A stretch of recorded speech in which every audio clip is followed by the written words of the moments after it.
அம்பலத்து ஆடுவான் மலர் சிலம்படி வாழ்த்தி வணங்குவான். எல்லாம் வல்ல திருவருளை எழுதுகிறேன்.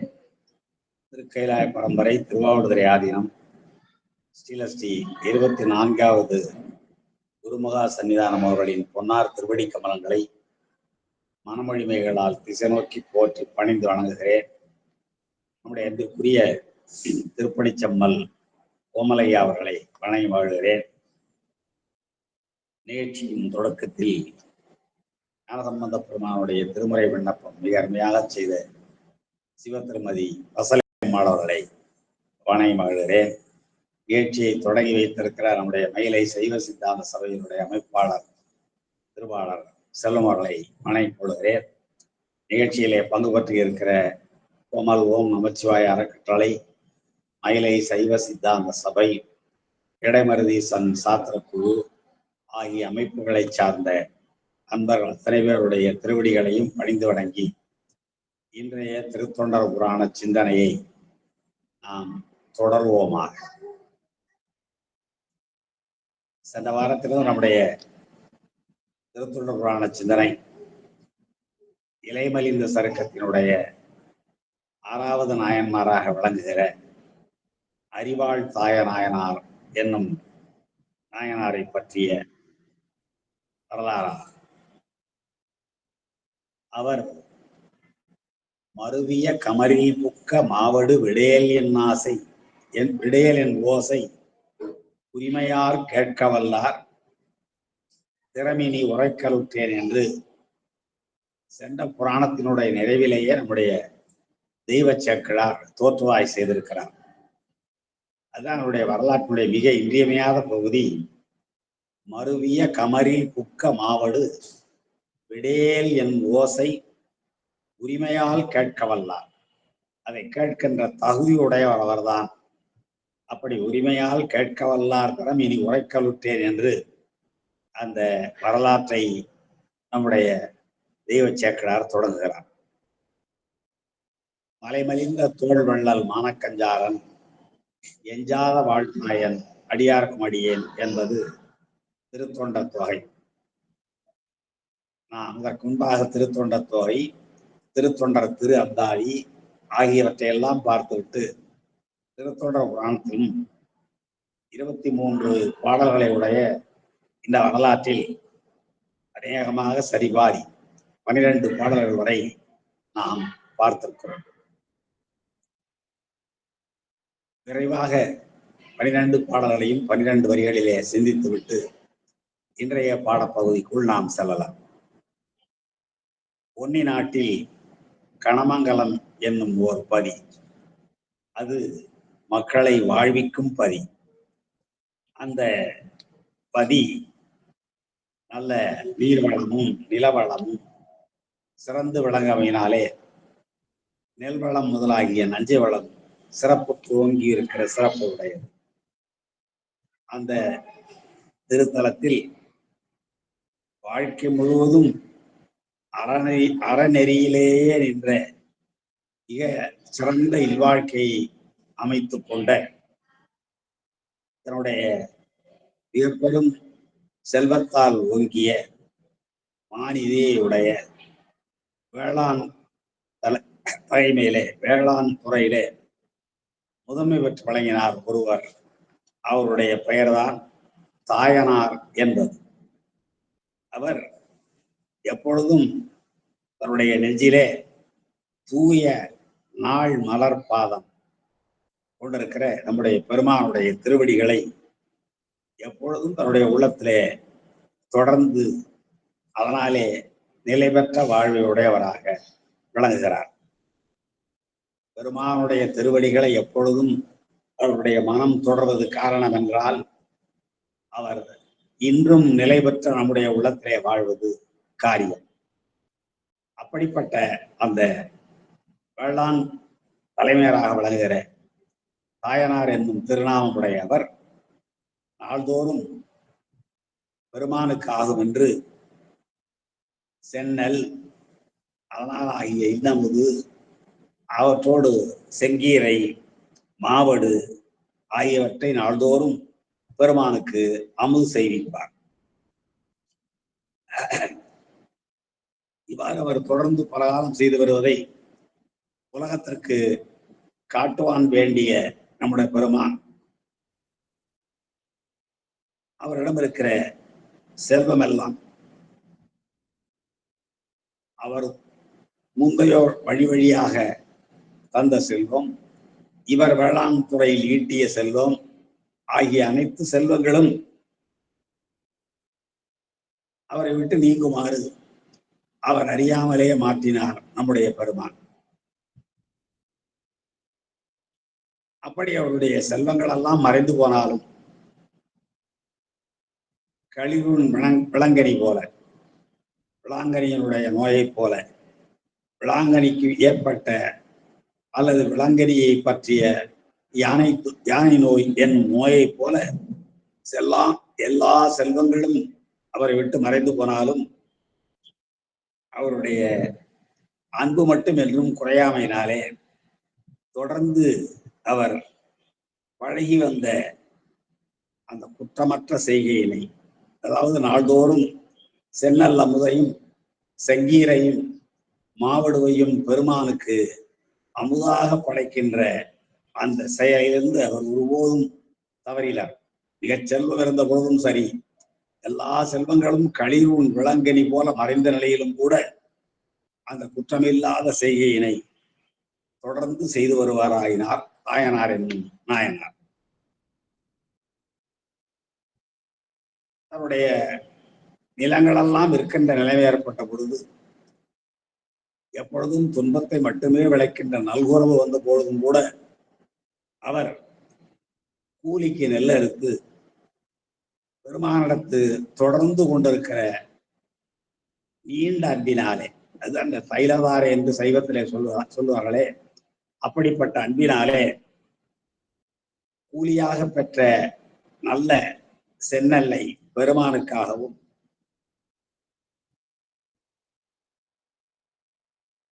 அதே நேரத்தில் கார்நெல் என்று சொல்லப்படுகிற செந்நெல்லை விட சற்றே தரம் தாழ்ந்த கார்நெல்லை தான் கூலியாக பெற்று அதனை தனக்குணவாகவும் கொண்டு வாழ்ந்தார்.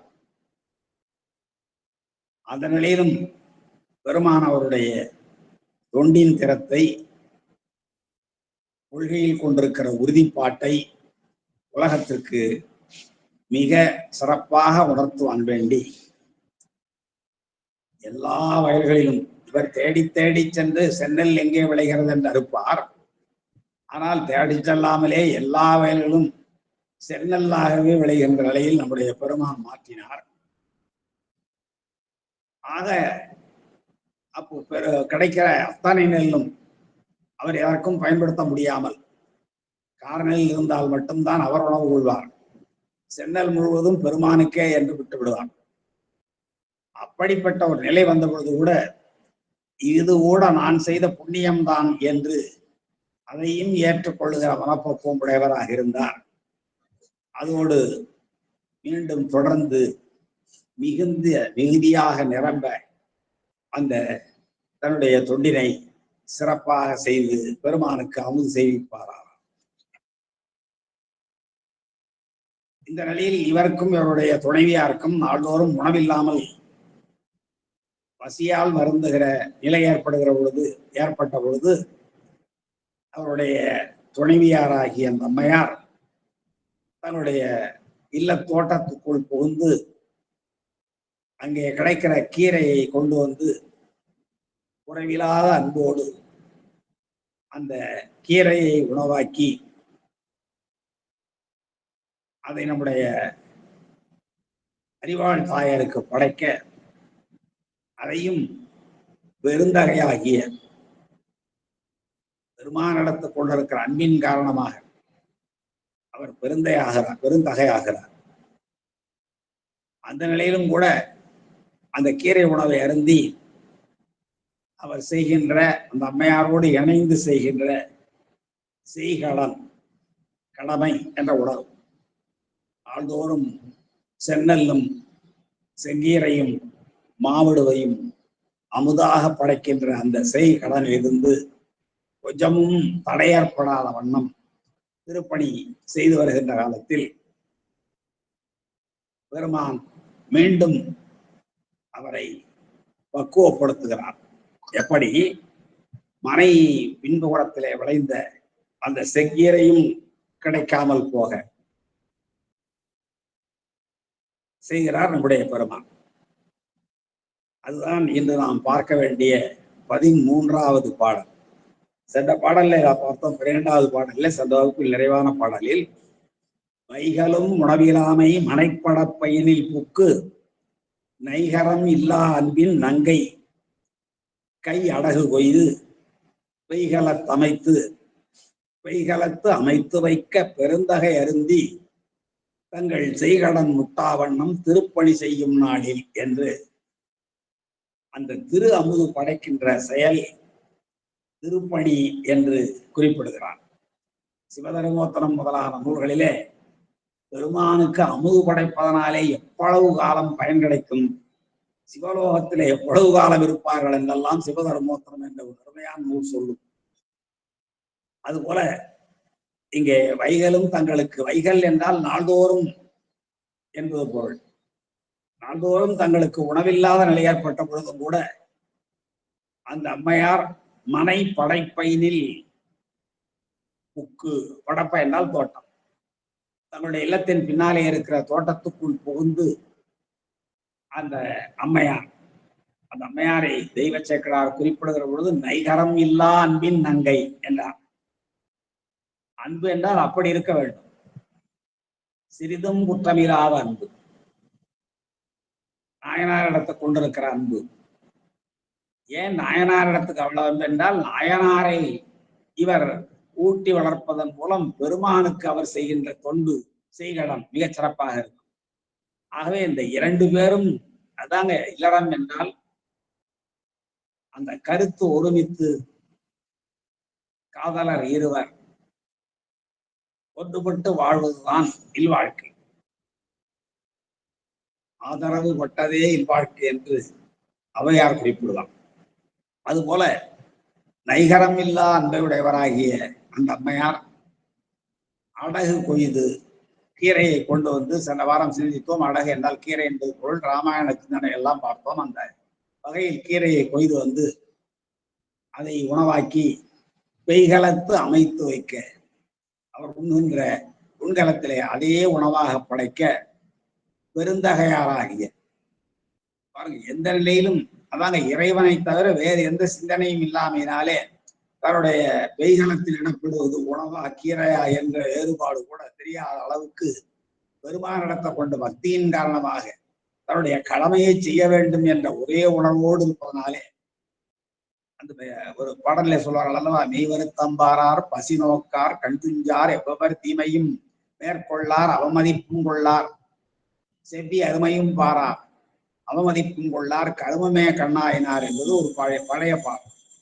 கருமமே கண்ணாயினார், தாங்கள் மேற்கொண்ட கருமத்திலேயே கண்ணாக இருப்பவர்கள் இந்த தாயனார் போல, அவருடைய துணைவியார் போல தாங்கள் மேற்கொண்ட கருமத்திலேயே கண்ணாக இருப்பவர்கள் மெய் வருத்தம் பாரார். முதல்ல கருமத்தில் கண்ணாக இருப்பவர்கள் முதலில் எதை பார்க்க மாட்டார்கள்? மெய் வருத்தம் பாரார். தங்களுடைய கடமையை செய்வதனால ஏற்படுகிற உடம்பு வருத்தத்தை பார்க்க மாட்டார்கள், பசியை பார்க்க மாட்டார்கள். மெய் வருத்தம் பாரார், கண்துஞ்சார், பசி நோக்கார், எவ்வவர் தீமையும் மேற்கொள்ளார். யார் எந்த தீமை சொன்னாலும் அதை பற்றி எல்லாம் கவலைப்பட மாட்டார்கள். இவர்களை பேசியிருக்க மாட்டார்களா? அந்த ஊரில் கணமங்கலத்தில் இருப்பவர்கள் பேசியிருக்க மாட்டார்களா? பேசியிருப்பார்கள். என்னையா இந்த தாயன் கிடைக்கிறது எல்லாவற்றையும் பெருமானுக்கு படைக்க வேண்டும் என்கிறானே, கொஞ்சம் எடுத்து வைத்துக் கொண்டால் என்ன? இப்படியெல்லாம் பேசியிருப்பார்கள். எனவே எவ்வொரு தீமையும் மேற்கொள்ளார்,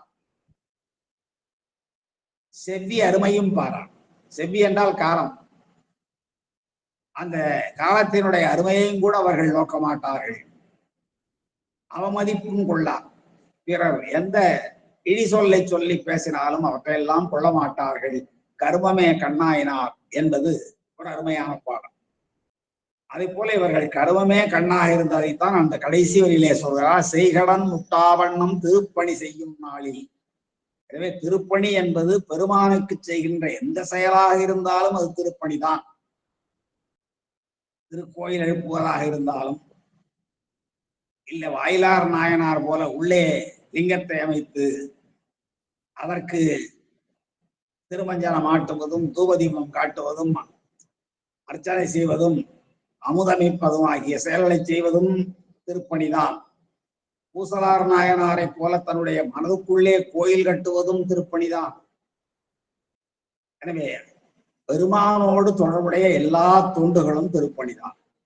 அந்த வகையில இந்த ரெண்டு பேரும் செய்கடன் முட்டாவண்ணம் தடைப்படா வண்ணம், முட்டுப்பாடு என்றால் தடைப்படுதல், முட்டாவண்ணம் என்றால் தடைபடாமல் திருப்பணி செய்கின்ற காலத்தில் தெய்வ சேக்கிழாருக்கு ஒரு ஆசை இருந்தது. இவங்களுக்கு ஏற்பட்ட நிலையை நான் சொல்ல ஆசைப்படுகிறேன் என்கிறார். அது அடுத்த பாடல், இன்று நாம் பார்க்க இருக்கிற அருமையான பாடல். மனைமருங்கு அடகும் மாலை, மனைமருங்கு அடகும் மாலை, வடநெடு வான மீனே அணையவர் தண்ணீர் வார்க்க அமுது செய்து அன்பனாரும் வினை செயல் முடித்து செல்ல மேவும் நாள் ஒரு நாள் மிக்க முனைவனார் தொண்டர்க்கு அங்கு நிகழ்ந்தது ஒழிய பெற்றேன் என்று தெய்வ சேக்கிழார் ஒரு நாள் நடந்ததை நான் சொல்ல விழுகிறேன் என்றார். மனைமருங்கு அடகும் மாலை, அந்த பின்புறத்திலே சென்ற பாடலை பார்த்தோம்னா மனை படப்பையினில், படப்பைனா தோட்டம், வீட்டுக்கு பின்னாலே இருக்கிற தோட்டத்திலே புகுந்துதானே அந்த அம்மா கீரையை கொய்து வந்து நைகரம் இல்லா அன்பின் நங்கை கை அடகு கொய்து வந்து பெய்களை தமைத்து வைப்பார் அல்லவா. அந்த கீரையும் கிடைக்காமல் போயிற்று. மனைமருங்கு அடகும் மாலை, அந்த கீரையும் கிடைக்காமல் போக அந்த அம்மையார் என்ன செய்கிறார்? வட நெடு வான மீனேயா அணையவர். அந்த அம்மையார் எப்படிப்பட்டவர்களாம்? வடநெடு மீனே அணையவர் என்கிறார். வடநெடு வான மீனே அணையவன்கிறார். வடமீன் எது? அருந்ததி என்னும் மீன் வடமீன். அந்த அருந்ததி எதனாலே போற்றப்படுகிறது என்றால் கற்பின் கரத்தாலே போற்றப்படுகிறது. அருந்ததி யார் என்றால் வசிட்டருடைய மனைவி. வசிட்டருடைய மனைவி கற்பின் திறத்தினாலே விண்மீனாக இருந்து கற்பின் திறத்துக்கு, கற்பின் உயர்வுக்கு எல்லாராலும் போற்றப்படுகிற ஒரு அம்மையாராகிறார், பெண்ணாகிறார். அதனாலதான் இன்று கூட வைதீக சடங்குகளாகிய திருமணங்களில் அம்மி மிதிப்பதும் அருந்ததி காண்பதும் சடங்குகளாக இருக்கின்றன. செய்பவருக்கும் பொருள் தெரியாது, பார்ப்பவருக்கும் பொருள் புரியாது. ஏதோ சம்பிரதாயம், சடங்குகள். எதனாலே அம்மி மிதிக்கிறோம், எதனாலே அருந்ததி பார்க்கிறோம், ரொம்ப பேருக்கு தெரிவதில்லை. சிலருக்கு தெரிந்திருக்கலாம். கற்பின் நிலை தவறினால் கல்லாவாய். நமக்கெல்லாம் தெரியும், கௌதம முனிவனுடைய மனைவி அகலியை கல்லானாள். கற்பொழுக்கத்தில் தவறியதனாலே சபிக்க பெற்றாள். அதே நேரத்தில் கற்பொழுக்கத்தில் சிறந்து விளங்கியமையினாலே அருந்ததி விண்மீனாக மாறி எல்லாராலும் தொழப்பெற்றாள். நம்முடைய தமிழ் இலக்கியங்களில் பல இடங்களிலே அருந்ததியை பெண்களினுடைய கற்பொழுக்கத்திற்கு எடுத்துக்காட்டாக சொல்லுவது என்பது மரபு. நிறைய இலக்கியங்களில் பார்க்கிறோம். தீதிலா வடமீனின் திறம் இவள் திறம் என்றும், யாருன்னு உங்களுக்கு தெரியும். போதிலார் திருவினாள் போழுடை வடிவென்றும் தீதிலா வடமீனின் திறம் இவள் திறம் என்றும் மாதரார் தொழுது ஏத்த வயங்கிய பெருங்குணத்து காதலாள் என்று இளங்கோவடிகள் கண்ணகியை நம்முடைய கண் முன்னாலே கொண்டு நிறுத்துவான். திருமகளை போன்ற அழகு, அருந்ததியை போன்ற கற்புடையவள் என்றெல்லாம். தீதிலா வடமீனின் திறம் இவள் திறம், கண்ணகியினுடைய கற்பொழுக்கம் என்பது தீதிலா வடமீனின் திறம் என்று சொல்லுவார். அதே போல இங்கேயும் வட நெடு வான மீனே அணையவர். அந்த அம்மையார் நாயனாருடைய துணைவியார் வடக்கே விளங்குகிற வடதிசையிலே விளங்குகிற வான மீன், எத்தனையோ மீன்கள் இருந்தாலும் இங்கே சிறப்பித்து சொல்லப்படுகிற மீன் அருந்ததி என்னும் அந்த விண்மீன்.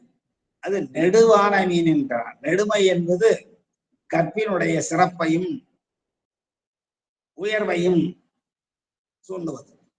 ஆக வட திசையில் இருக்கிற கற்பினாலும் ஒழுக்கத்தினாலும் தொடர்ந்து சிறந்து விளங்குகிற வானமீன், வானத்திலே விளங்குகிற அருந்ததி என்னும் அந்த விண்மீனை போன்றவராகிய இந்த அம்மையார் வட நெடு வானமீனே அணையவர். அணையவர் என்றால் அதை போன்றவராகிய தாயநாயனாருடைய துணைவியார் தண்ணீர் வார்க்க. இதற்கு முன்னாலே என்ன செய்தார்? மனை படப்பை புக்கு நைகரமில்லா அன்மின் நங்கை கை அடகு கொய்து வந்து பெய்களத்தை அமைத்து உணவிட்டார். கீரை உணவில் போட்டார், அந்த அவரும் உண்டார். இப்பொழுது அந்த கீரை உணவும் இல்லாமல் போயிற்று என்பதுதான் மனை மருங்கு. வீட்டின் பக்கத்திலே இருந்து அந்த தோட்டத்திலே அடகும் மாள, அந்த கீரையும் இல்லாமல் போக, ஆளுதல் என்றால் அழிதல், இல்லாமல் போதல் என்று போக, வடநெடு வான மீனை அனைவராகி அந்த அம்மையார் தாயனாருடைய துணைவியார் தண்ணீர் வார்க்க. இப்பொழுது எதை உணவாக கொடுக்கிறார் என்றால் வெறும் தண்ணீரைத்தான் உணவாக வழங்குகிறார். தண்ணீர் வார்க்க அமுது செய்து, அந்த தண்ணீரையும் அவர் இடிவாக கருதாமல், என்ன இன்னைக்கு சாப்பாட்டுக்கு வேற உண்மை இல்லையா, வெறும் தண்ணி தானா என்றெல்லாம் அந்த அம்மையாரை கோபத்தோடெல்லாம் பார்க்காமல் அந்த அம்மையார் வார்க்கின்ற தண்ணீரை அமுதாக உண்டார். வள்ளுவர் பெருமான் சொல்லுவார் பான் சிறப்ப, துப்பார்க்கு துப்பாக்கி, துப்பார்க்கு துப்பாய துப்பாக்கி. துப்பார்க்கு உண்பவருக்கு துப்பாய உணவுப் பொருளாய துப்பு ஆக்கி உணவுப் பொருளையும் உண்டாக்குவதோடு மட்டுமல்லாமல் துப்பாயதும் மழை, தானே ஒரு உணவாவதும் மழை. அந்த இடத்துல மழை என்பது நீர். தானே ஒரு உணவாவதும் மழை அல்லவா? நீரையே உணவாக கொண்டிருக்கிறோம். அதுதான் இங்கே நம்முடைய தாயநாயனாரும் என்ன பண்ணுகிறார்? தண்ணீர் வார்க்க அமுது செய்து, அதையே அமுதாக உண்டார். அன்பனாரும் வினை செயல் முடித்து, அன்பனாரும் பெருமானிடத்து அன்புடையவராகிய அந்த தாயநாயனாரும் வினை செயல் முடித்து, தான் நாள்தோறும் செய்கின்ற வினை, என்ன வினை? கூலிக்கு நெல் இருப்பது, செந்நெல்லை கொண்டு வருவது, அந்த செந்நெல்லையும் செங்கீரையையும் மாவடுவையும் பெருமானுக்கு திரு அமுதாக படைப்பது ஆகியதான் அவருடைய செயல்.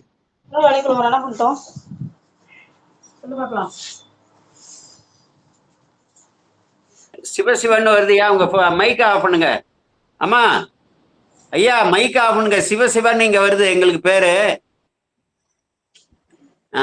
ஆஃப் பண்ணிட்டாங்க ஐயா. அப்படி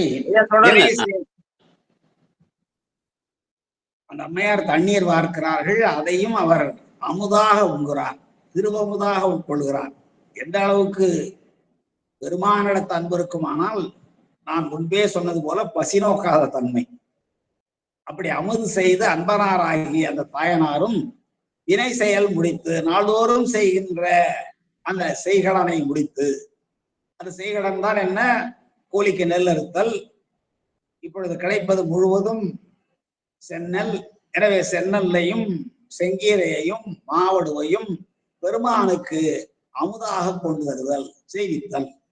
அவ்வாறு வினை செயல் முடித்து செல்லும் மேவு நாள். அவ்வாறு அவர் தொடர்ந்து இந்த செயலை செய்து கொண்டே இருக்கிற நாளில் ஒரு நாள் கதைக்கு கொண்டு போகிறார் நம்முடைய தெய்வ சேக்கடார். ஒரு நாள் முனைவனார் மிக்க தொண்டர்க்கு, மிக்க முனைவனார் தொண்டர், அதை கொஞ்சம் மாத்தீங்க. முனைவனார் என்றார் முதல்வனார் என்பது பொருள். முனைவன் தான் எல்லாவற்றையும் உண்டாக்குவோன், ஆக்குவோன் என்பது பொருள். அதான் முதல் நூல் செய்வோனுக்கே இலக்கணம் சொல்லுகிற பொழுது வினையின் நீங்கி விளங்கிய அறிவின் முனைவன் கண்டது முதல் நூலாகும் என்பது இலக்கணம். பெருமானை முனைவன் என்ற பெயராலேதான் இலக்கணம் குறிப்பிடுகிறது. முனைதல் என்றால் எதையும் முயற்சியோடு செய்து முடிப்பவன். இந்த உலகத்தில் உள்ள எல்லா உயிர்களுக்கும் தனுகரண புவன போகங்களை கொடுப்பதோடு மட்டுமல்லாமல் அவற்றுக்கு தன்னை பற்றிய சிந்தனையை உருவாக்கி பக்குவப்படுத்தி தன்னுடைய திருவடி நிழலிலே கொண்டு சேர்க்கின்றவரை பெருமான் ஏற்றுக்கொள்கிற அத்தனை முயற்சியும் முனைதல் தான். அதான் முனைவன். அந்த முனைவனார் தொண்டர்க்கு, முனைவனார் மிக்க தொண்டர்க்கு, முனைவனார் என்றால் இங்கே தண்டலை நீளறியில் இருக்கிற அந்த பெருமான் தான் முனைவனார்.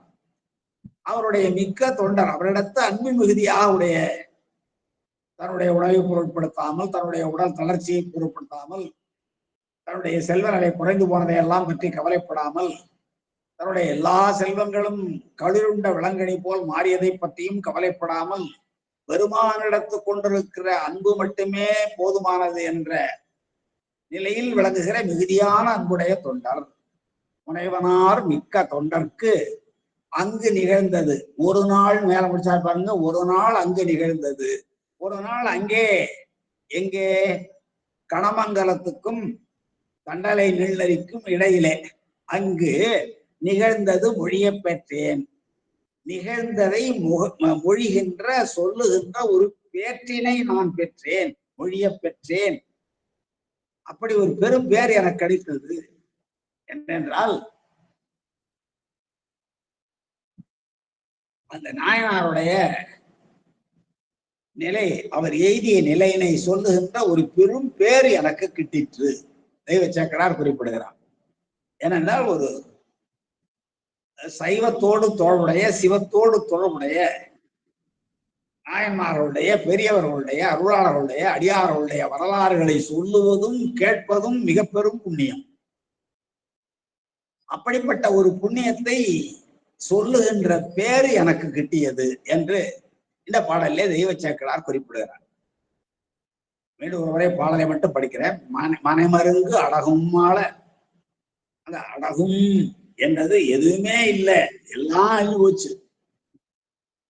நெல் இல்லை, கார் நெல் கிடைக்கல, வேற உணவுப் பொருள் எதுவும் இல்லை, செல்வ வளம் எல்லாம் குன்றி போயிற்று. எனவே அந்த கீரையும் கிடைக்காமல் போயிற்று. அது இடிந்ததுதான். அடகும் மால என்ன படுகிறார் அந்த அம்மையார்? வட நெடு வான மீனே அணையவர் தண்ணீர் வார்க்க, குளிர்ந்த நீரையே உணவாக அவருக்கு வழங்க, அவரும் அதை மிக்க ஓப்போடு அமுது செய்து, அமுது செய்தல் என்றால் மன மகிழ்ச்சியோடு ஏற்றுக்கொள்வதுதான். மண்ணினில் பிறந்தார் பெரும்பயன் மதிசூடும் மண்ணாளார் அடியார்தமை அமுது செய்வித்தல். உண்பித்தல் என்றெல்லாம் நம்முடைய சேக்கடார் சொல்லல. சைவத்தினுடைய 2 பெரிய சிறப்புகள்ல முதல் சிறப்பே மண்ணினில் பிறந்தார் பெரும் பயன். இந்த உலகத்துல பிறந்தவர்கள் பெறுகின்ற பயன் நம்பர் ஒன்னு என்னையான்னா, மதிசூடும் மண்ணலார் அடியார்தமை. சிவனுக்கு விட சிவன் அடியார்களுக்கு, ஏனென்றால் அதானே நடமாடும் கோயில் நம்பர் கொன்றியில் படமாடும் கோயில் பகவர்க்கு அகுதாம். அங்க செஞ்சா இங்க வராது, ஆனால் இங்க செஞ்சா அங்க போகிற. நடமாடும் கோயில் நம்பர்க்கு ஒன்றியில் படமாடும் கோயில் பகவர்க்கு அகுதாம், சென்று சேரும். அதனாலே மண்ணினில் பிறந்தார் பெரும்பயன் மதிசூடும் மண்ணலார் அடியார்தமை அமுது செய்வித்தல். அது மாகேஸ்வர பூஜை. இங்கேயும் இந்த அம்மையார் தண்ணீர் வார்க்க, அப்படியே ஒப்பிட்டு பாருங்க. தண்ணீர் வார்க்க, இவர் அமுது செய்து, அமுது செய்து அன்பானாரும் தினசேல் முடித்து, தண்ணீரை குடித்ததற்கு பிறகும் கூட அவர் தன்னுடைய கடமையிலிருந்து வழவில்லை. சென்னல் கூலி பெற்று, சென்னல் அறுத்து கூலி பெறுவது, செங்கீரையும் சென்னலும் மாவடுவும் திருக்கோயிலுக்கு அமுது செய்விப்பதற்காக கொண்டு செல்வது ஆகிய எந்த செயலையும் அவர் விடாமல் தொடர்ந்து செய்து வருகிறார். அவ்வாறு செல்லுகின்ற நாட்களில், உகந்த நாட்களில் என்றால் பொருந்திய நாட்களில் ஒரு நாள் நடந்தது நான் மொழிய பெற்றேன். ஒரு நாள் நிகழ்ந்தது மொழிய பெற்றேன். அங்கு நிகழ்ந்தது மொழிய பெற்றேன். அங்கு நடந்ததை நான் சொல்ல போறேன். யாருக்கு நடந்தது? மிக்க தொண்டருக்கு நடந்தது. மிகுதியான தொண்டுள்ளம் கொண்ட அந்த தாயனாருக்கு நடந்ததை சொல்லப்பெற்றேன். யாருடைய தொண்டர் அவர்? முனைவனார் தொண்டரார். எல்லா உயிர்களையும் சிறப்பாக தன்னுடைய வியாபகத்துக்குள் கொண்டு சேர்க்க வேண்டும் என்ற முனைந்து தன்மையுடையவராகிய நம்முடைய பெருமானுடைய தொடராக விளங்குகிற தாயனாருக்கு நிகழ்ந்தது, அங்கு நிகழ்ந்ததை நான் இப்பொழுது மொழியப் போகிறேன் என்று ஒரு சிவ சரிதத்தை சொல்வதாலே சிவத்தினுடைய சம்பந்தமுடைய ஒரு நாயன்மாருடைய வரலாற்றை சொல்லுகின்ற ஒரு பெரும் பேறு எனக்கு கிடைத்ததனாலே அது ஒரு பெரும் புண்ணியமாக கருதி நான் சொல்லுகிறேன் என்று தெய்வ சேக்கலார் இங்க இந்த பாடல்ல 13வது பாடல்ல சொன்னவர். அங்கு நிகழ்ந்தது என்ன என்பதை 14வது பாடல்ல சொல்ல இருக்கிறார். முன்பு போல் முதல்வனாரை அமுது செய்விக்க மூளும் அன்பு போல் தூய நல்ல அரிசி மாவடு மென் ஈரை துன்புவோம் மனத்து தொண்டர் கூடையில் சுமந்து போத பின்புவோம் மனைவியாரால் பெற்ற பின்புவோம் மனைவியார் ஆண் பெற்ற அஞ்சேந்தி சென்றார். ஆண் பெற்ற அஞ்சேந்தி சென்றார். என்ன ஒரு அருமையான இல்வாழ்க்கை! முன்பு போல் முதல்வனாரை, போன பாட்டுல முனைவனார் என்றால் இங்க முதல்வனார் என்றால் எல்லாவற்றுக்கும் முதல்வன் பெருமான் தான். தெய்வ சேக்கலார் முன்னுடைய சொல்லியிருப்பார், முன்னவனே முன்னின்றால் முடியாத பொருள் உலகம். முன்னவனே முன்னின்றால் அவன் தான் முன்னவன். அவன் தான் முன்னை பழம்பொருட்கும் முன்னை பழம்பொருள். அப்படிப்பட்ட புராணன் என்றும் புனிதன் என்றும் என்றெல்லாம் போற்றப்படுகிற ஆதி அந்த நிலையில் முன்பு போல் முதல்வனாரை என்றால் தொடர்ந்து இவர் எவ்வாறு தொடர்ச்சியாக செய்து கொண்டிருக்கிறாரோ, முன்னை நாட்களில் எப்படி செங்கீரையும் செந்நெல்லும் செங்கீரையும் மாவடும் ஏந்தி சென்று அமுது செய்விப்பாரோ, அதை போல முன்பு போல் அந்த முன்னை நாட்களைப் போலவே முதல்வனார் என்றால் பெருமான் தான். முதல்வனாரை, எல்லாவற்றுக்கும் முதல்வனாக விளங்குவன், அதனாலே முதல்வனாரை, எல்லா கடவுளருக்கும் முதல்வன், எல்லா தொழில்களுக்கும் முதல்வன் இல்லைங்களா? 5 தொழில்கள் நாம் சொல்றோம் இல்லைங்களா? இந்த 5 தொழில்களை பல பேர் வழியாக செய்ய வைத்தாலும் கூட செய்ய வைக்கிறவரும் அவர்தான். அவர் வழியாக தான் செய்கிறார். எனவே அந்த நிலையில் அவர் முதல்வராகிறார். முன்பு போல் முதல்வனாரை அமுது செய்விக்க. நன்றாக கவனிக்கணும். ஒவ்வொரு பாடலிலேயும் பிறவினை வாய்பாட்டால் தான் நம்முடைய தெய்வ சேக்கலார் சொல்வதனாலே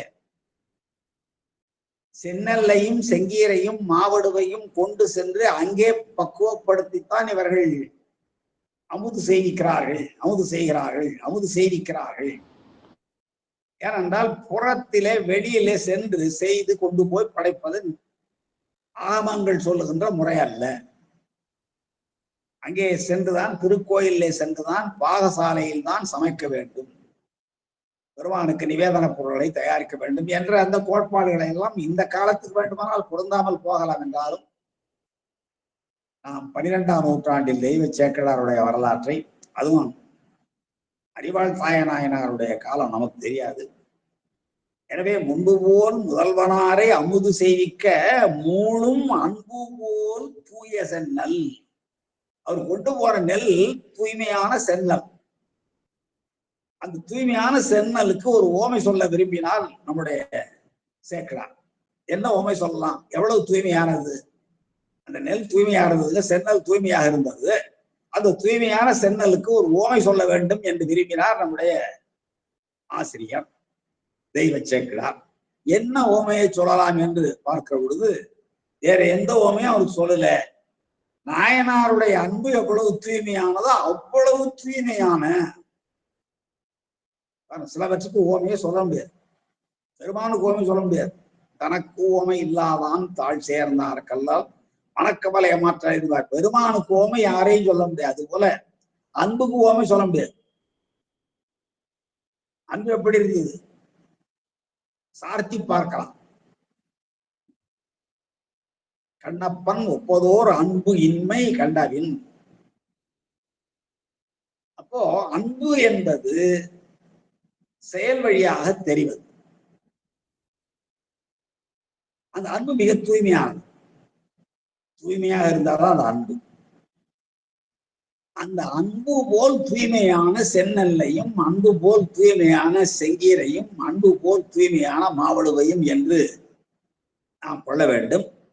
முன்பு போல் முதல்வனாரை அமுது செய்விக்க மூளும் அன்பு போல், மேலும் மேலும் உள்ளெழுந்து எழுகின்ற அன்பு போல். அன்பு என்பது தொடர்ச்சியாக வந்து கொண்டே இருக்க வேண்டும். அதான் மூளும், மீண்டும் மீண்டும் உள்ளெழுந்து எழுகின்ற அன்பு. மூளும் அன்பு போல் தூய செந்நெல், தூய்மையான செந்நெல்லையும், செந்நெல்லினால அரிசியையும், செந்நெல் அரிசி, மாவடு, மென்கீரை, மாவடு மென்மையான கீரை ஆகியவற்றையும் துன்புவோம் மனத்து தொண்டர். துன்பமே இல்லாத அவர் மனதை பாருங்க, சாப்பாட்டுக்கு வழி இல்லை, கார்நல் விளைந்தது, மகிழ்ச்சியாக கூறி பெற்று கார்நலை அவரும் அவருடைய துணைவியாரும் உணவாக கொண்டார்கள். இப்பொழுது கார்நெல் விளையவில்லை.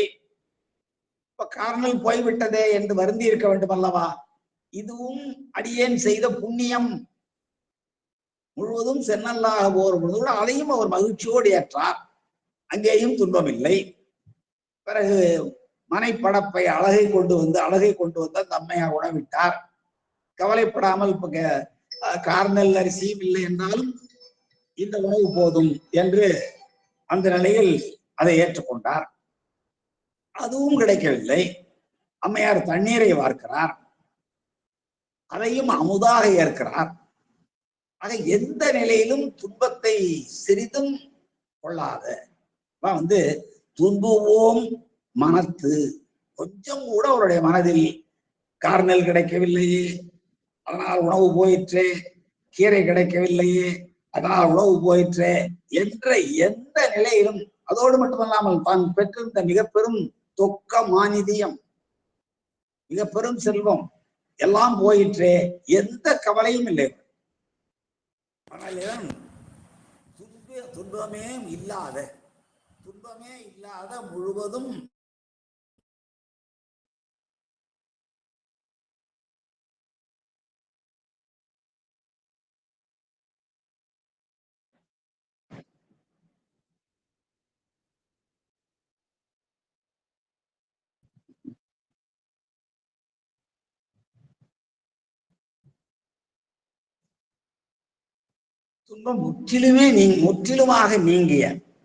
துன்பம் முற்றிலுமாக நீங்கிய மனத்தை உடைய தொண்டர். அவங்க தானே தொண்டர்.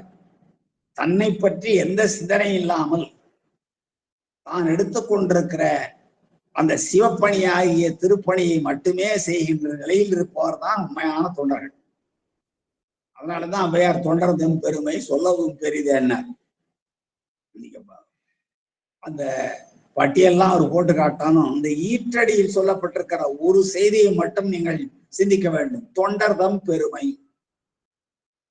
சொல்லவும் பெரிது, மிகப்பெரியது. அதான் அதனாலதான் வந்து நம்முடைய சைவம் தொண்டுக்கு மிகச் சிறப்பளிப்பு.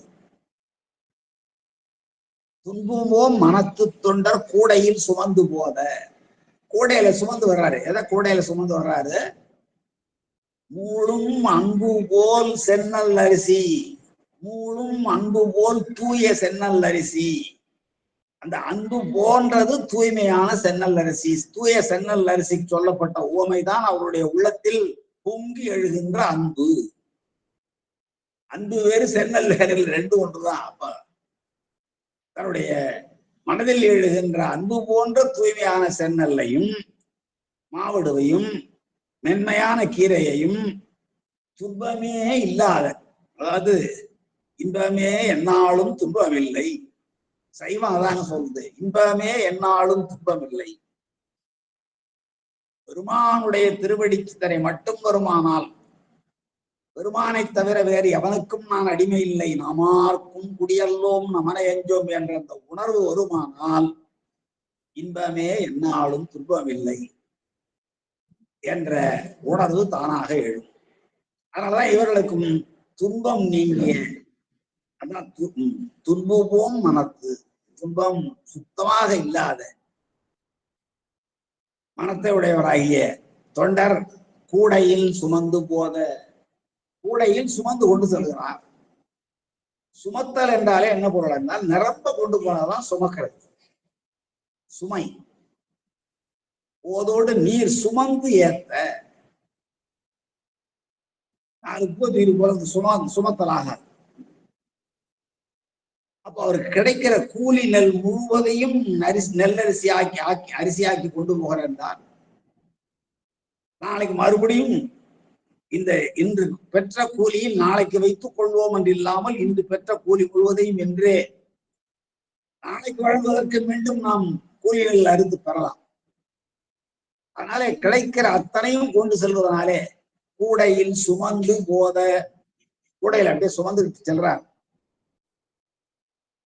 மூளும் அன்பு போல் தூய செந்நெல்லையும் மாவடுவினையும் மென்கீரையினையும் துன்பம் நீங்கிய மனத்தையுடையவராகிய அந்த தொண்டராகிய தாயனார் கூடையில் சுமந்து செல்கிறார். கூடையில் சுமந்து செல்ல பின்பு போம் மனைவியார், பாருங்க பின்னாடி மனைவியார் போம். காதல் இருவர் கருத்தொருபட்டு ஆதரவு பட்டதே இல்வாழ்க்கை என்று சொல்வது போல அந்த அம்மையாரும் பின்னே தொடர்ந்து செல்கிறார். பார்க்கிறோம், எல்லா நாயன்மார்களுடைய துணைமார்களும் அவர்களுடைய தொண்டுக்கு துணையாக இருந்திருக்கிறார்களே தவிர எதிராக இருந்ததில்லை. எந்த நாயன்மாரை வேண்டுமா எடுத்துக் கொள்ளுங்க. அவர் திருநீலகண்டராக இருக்கட்டும், ஏற்பகை நாயனாக இருக்கட்டும், அமர்நீதியாராகட்டும், இல்வாழ்க்கையில் இருந்த அத்தனை நாயன்மார்களுடைய துணைவிமார்களும்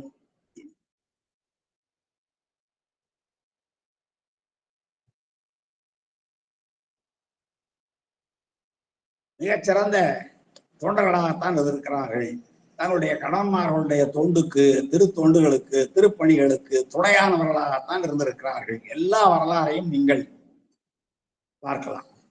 அந்த வகையில பின்பு போம் மனைவி அப்படியே பின்னால போறாங்க. அம்மா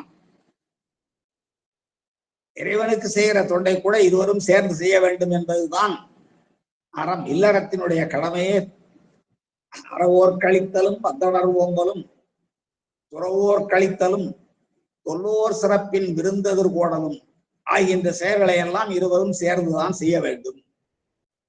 எனவே இங்கேயும் அந்த இரண்டு பேரும் சேர்ந்துதான் செய்கிறார்கள். அவர் இவற்றையெல்லாம் கூடையில் சுமந்து செல்கிறார். நம்முடைய அம்மையார் பின்பு போம் மனைவியார், பின்பு போம் மனைவியார் அவர் கூடையில் சுமந்து செல்ல அவர் பின்னே போகின்ற மனைவியார் ஆண் பெற்ற அஞ்சேந்தி சென்றார். ஆண் பெற்ற ஆடினாய் நறு நெய்யோடு பால் தையல் என்று நம்முடைய ஞானசம்பந்த பெருமான் பாடுவார் அல்லவா. பெருமான் இந்த ஐந்தையும் விரும்பி ஆடுவார். ஆவினுக்கருங்கலம், ஆவினுக்கருங்கலம் அரைந்தாடுதல். பெருமான் 5 பொருளாலே அபிஷேகம் செய்து கொள்வது. அந்த 5 பால், தயிர், நெய், கோமயம், கோசலம் என்று சொல்லப்படுகிற இந்த 5 பொருள்கள் தான்.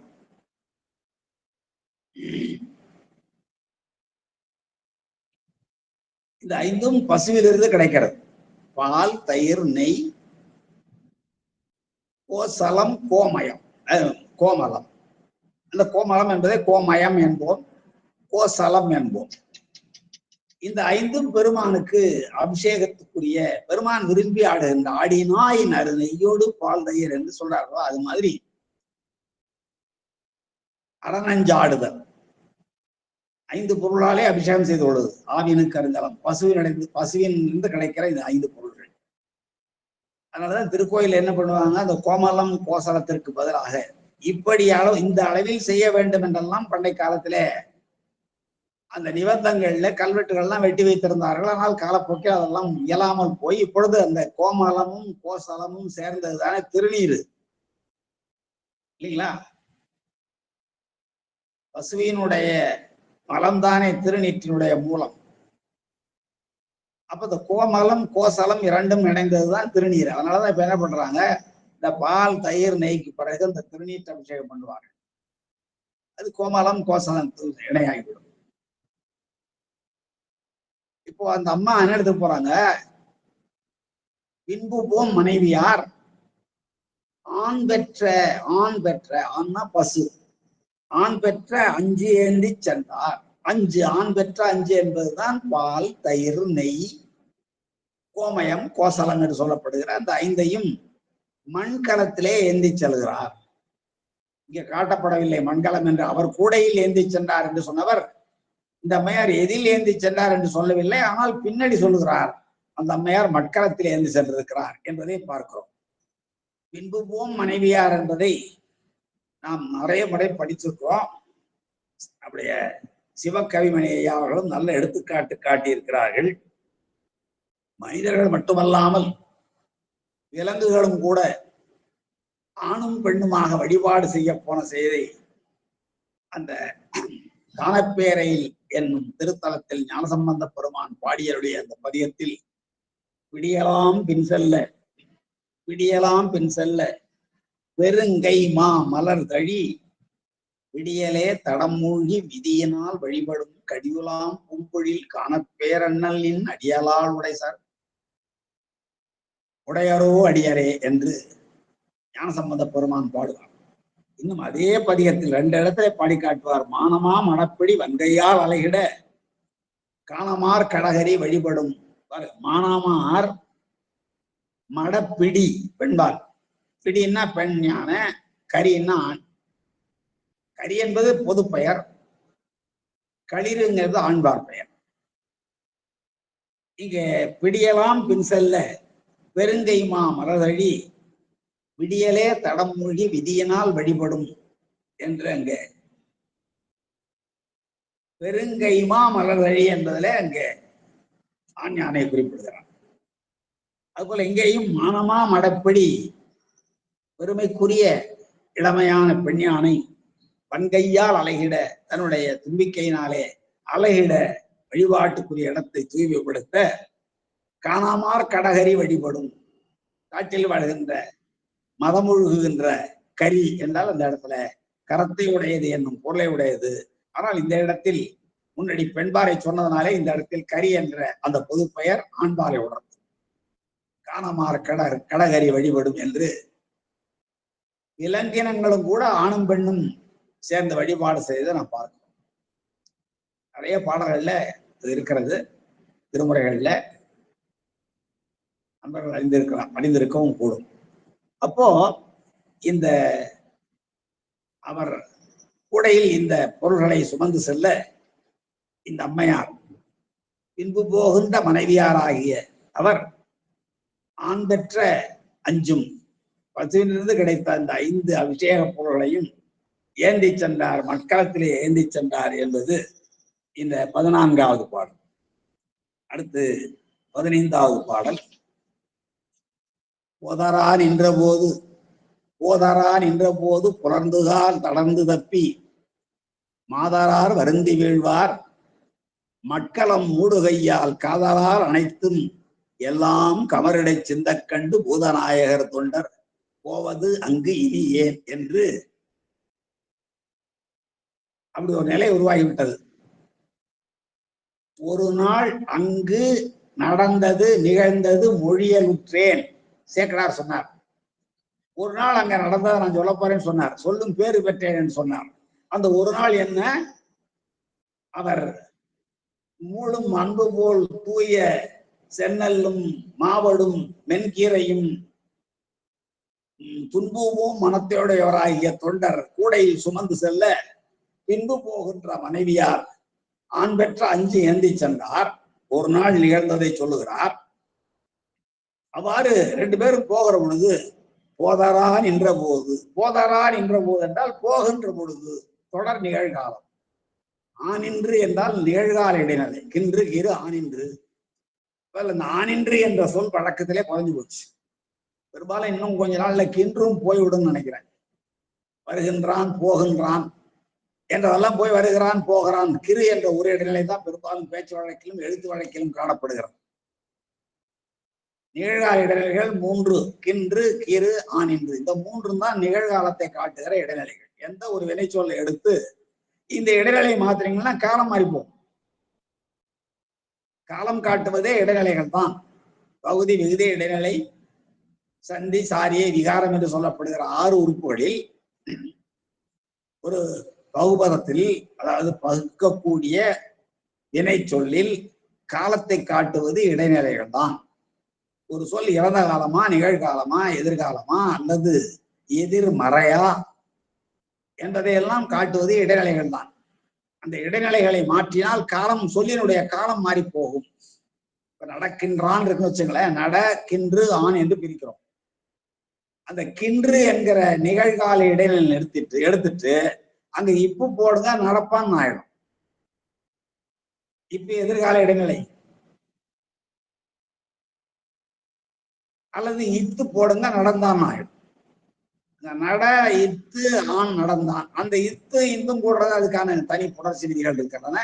அது சந்தி, சாரியை, விகாரம் என்றெல்லாம் இருக்குது. அதெல்லாம் உன்னி புணர்ப்ப முடியும் எப்பதங்களும் என்று ஒரு வினை பகுவதம் எப்படியெல்லாம் முடிக்க வேண்டும் என்பதற்கான இலக்கணம் இருக்கிறது. அதுபோல இங்கே போதரான் என்ற ஆண் என்ற, போதரான் என்ற என்றால் போய்கொண்டே இருக்கிறார்கள் 2 பேரும்.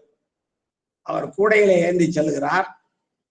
இந்த அம்மையார் மட்கலத்திலே ஆண் பெற்ற 5 ஏந்தி செல்கிறார்.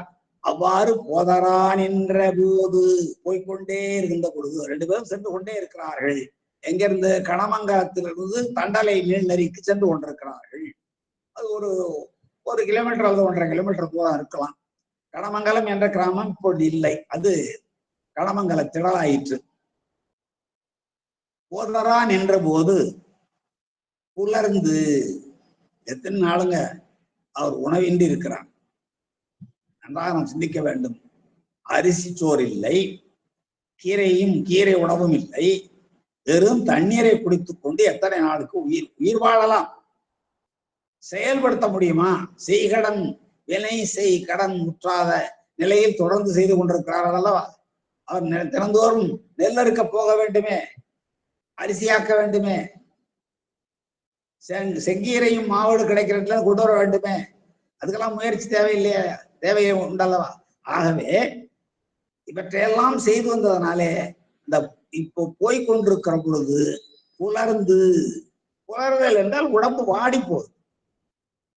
உணவு பல நாட்கள் இன்மையினாலே உடம்பு வாடி போயிற்று. உடம்பு வாடி வாட்டமுற்று, அதான் புலர்ந்து. கால் தளர்ந்து, உடம்பு தளர்ந்து போச்சு, கால் நடக்க முடியல.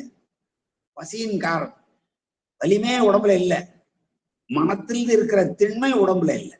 கால் தளர்ந்து தப்பி, எனவே நடை தவறி போயிற்று. தப்பி வருந்தி வீழ்வார். அந்த வருத்தத்துக்கு கூட காரணம் என்ன இருக்கும்? நம்ம எல்லாருக்கும் தெரியும். வீழ்கின்றவர் வருந்தி வீழ்கிறார். எதனாலே வருந்தி வீழ்ந்தார்? நான் புலர்ந்து போனேனே, அதனாலயா? என்னுடைய உடல் வாட்டமுற்றதே, அதனாலா? கால்கள் நடக்க முடியாமல் தள்ளாடுகிறதே, தளர்ந்ததே, அதனாலா? இல்லை, நிச்சயமாக அதெல்லாம் இருக்க முடியாது. அவர் வருந்ததற்கு காரணம், ஐயோ பெருமானுக்கு கொண்டு இவற்றை எல்லாம் படைக்க முடியாமல் நான் தளர்ந்து வீழ்கிறேனே என்பதாகத்தான் இருக்க வேண்டும். அது வருந்தி வீழ்வார். வருத்தம் பட்டு அங்கே கீழே விழுகின்றார். வருந்தி வீழ்வார்.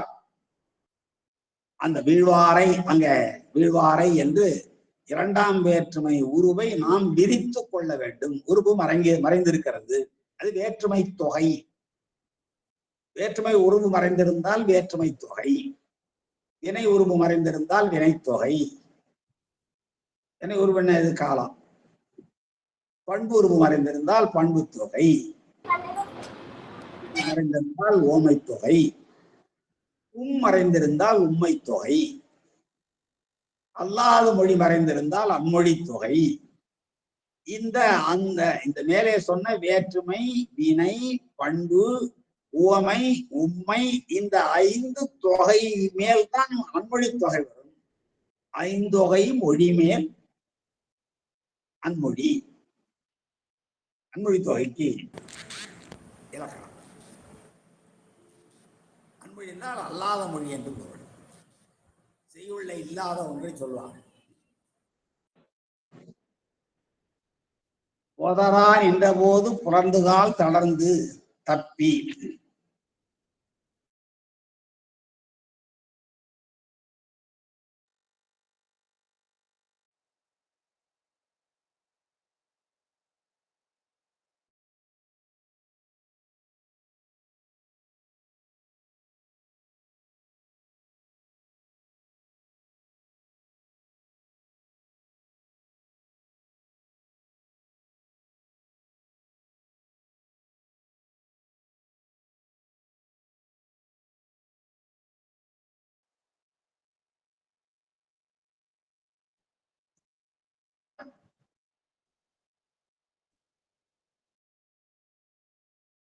வருந்தி வீழ்வாரை மறுபடியும் பாருங்க.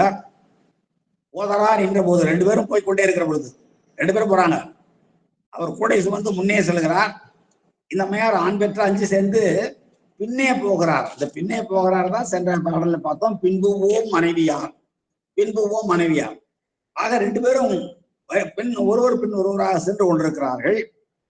இந்த அம்மா ஆண் பெற்ற 5ஐயும் மட்களத்தை ஏந்தி ஒரு கையாலே மூடிக்கொண்டு செல்கிறார். அவர் முன்னாடி கூடையில் சுமந்து செல்கிறார். அவ்வாறு போதரான் என்ற அந்த ரெண்டு பேரும் நின்று பேர்ல இவர் புலர்ந்து உடம்பு இருக்கு ரொம்ப வாடி போயிட்டு வாடி கால் தொடர்ந்து இதே நிலைதான் அந்த அம்மையாருக்கு வர வேண்டும் என்றால் அந்த அம்மையாரோட இவருக்கு கொஞ்சம் பணிச்சுமை அதிகம். அதோடு நெல்ல இருக்க போகணும், மற்ற பொருளை தேடி கொணரணும். ஆனால் இவருக்கு அந்த கொஞ்சம் அதிக சுமை. கால் தளர்ந்து தப்பி நடை தடுமாறி போய் வருந்தி வீழ்வாரை இந்த ஐய கொண்டாந்து சேர்த்துக்கணும். ஐ என்பது 2ஆம் வேற்றுமை உருவு. அந்த 2ஆம் வேற்றுமை உருவு இங்க மறைந்திருக்கிறது. அதனாலதான் வேற்றுமை தொகைன்னு சொல்றோம். 2ஆம் உருவு தொக்காது என்று சொல்லுவாங்க இலக்கணத்துல. அப்படி வருந்தி வீழ்வாரை இந்த அம்மா என்ன பண்றாங்க, போய் பிடிக்கிறாங்க. அதனாலதான் அந்த மாதராரை கொண்டு வந்து பின்னாடி கொண்டு முன் வருந்தி வீழ்வாரை மாதரார் அவருடைய துணைவியாராகிய அந்த அம்மையார் மக்களம் உடுகையால். ஏன்னா இந்த பாட்டுல உள்ளபடியே பாத்தீங்கன்னா ஏதோ அந்த அம்மா வருந்தி விழுந்த மாதிரி தெரியும். மாதரார் வருந்தி வீழ்வார்னு மாதரார் வருந்தி வீழல. ரெண்டு பேரும் போய் கொண்டிருக்கிறார்கள். புலர்ந்து போனவர் அவர்தான் மிகவும் புலர்ந்து போனார். அதனாலே கால்கள் தொடர்ந்தது, நடை தப்பியது. நடை தப்பியவர் வருந்தி வீழ்கிறார். அவ்வாறு வருந்தி வீழ்வாரை இந்த முன்னாள் இருக்கு சொல்ற பாருங்க மாதரார், அதை கொண்டு சேர்த்துக்கணும். மாதரார் மக்களம் உடுகையால். பாருங்க அந்த அம்மா ஆண் பெற்ற 5 ஏந்தி வந்தார் சொன்னார் தவிர அவர் கூடையில் ஏந்தி வந்தார், இந்த அம்மையார் மட்களத்தில் ஏந்தி வந்தார் என்று சொல்லவில்லை. இங்கே சொல்லுகிறார் மட்களம் மூடுகையால். நம்ம இடுப்புல அந்த மண்கலத்தை வைத்துக் கொண்டு, மண்பானையாக இருக்கலாம், அதை வைத்துக் கொண்டு அதை ஒரு கையால மூடிட்டு வர்றாங்க. ஏனென்றால் பெருமானுக்கு அபிஷேகத்துக்குரிய பொருள்ல வேற எந்த பாய்பறவை எச்சம் போன்று எதுவும் வந்து விழுந்து விடக்கூடாது என்பதற்காக தன்னுடைய கையினாலே மூடிக்கொண்டு வருகிறார்கள் அந்த பானை, அந்த மட்கலத்தை.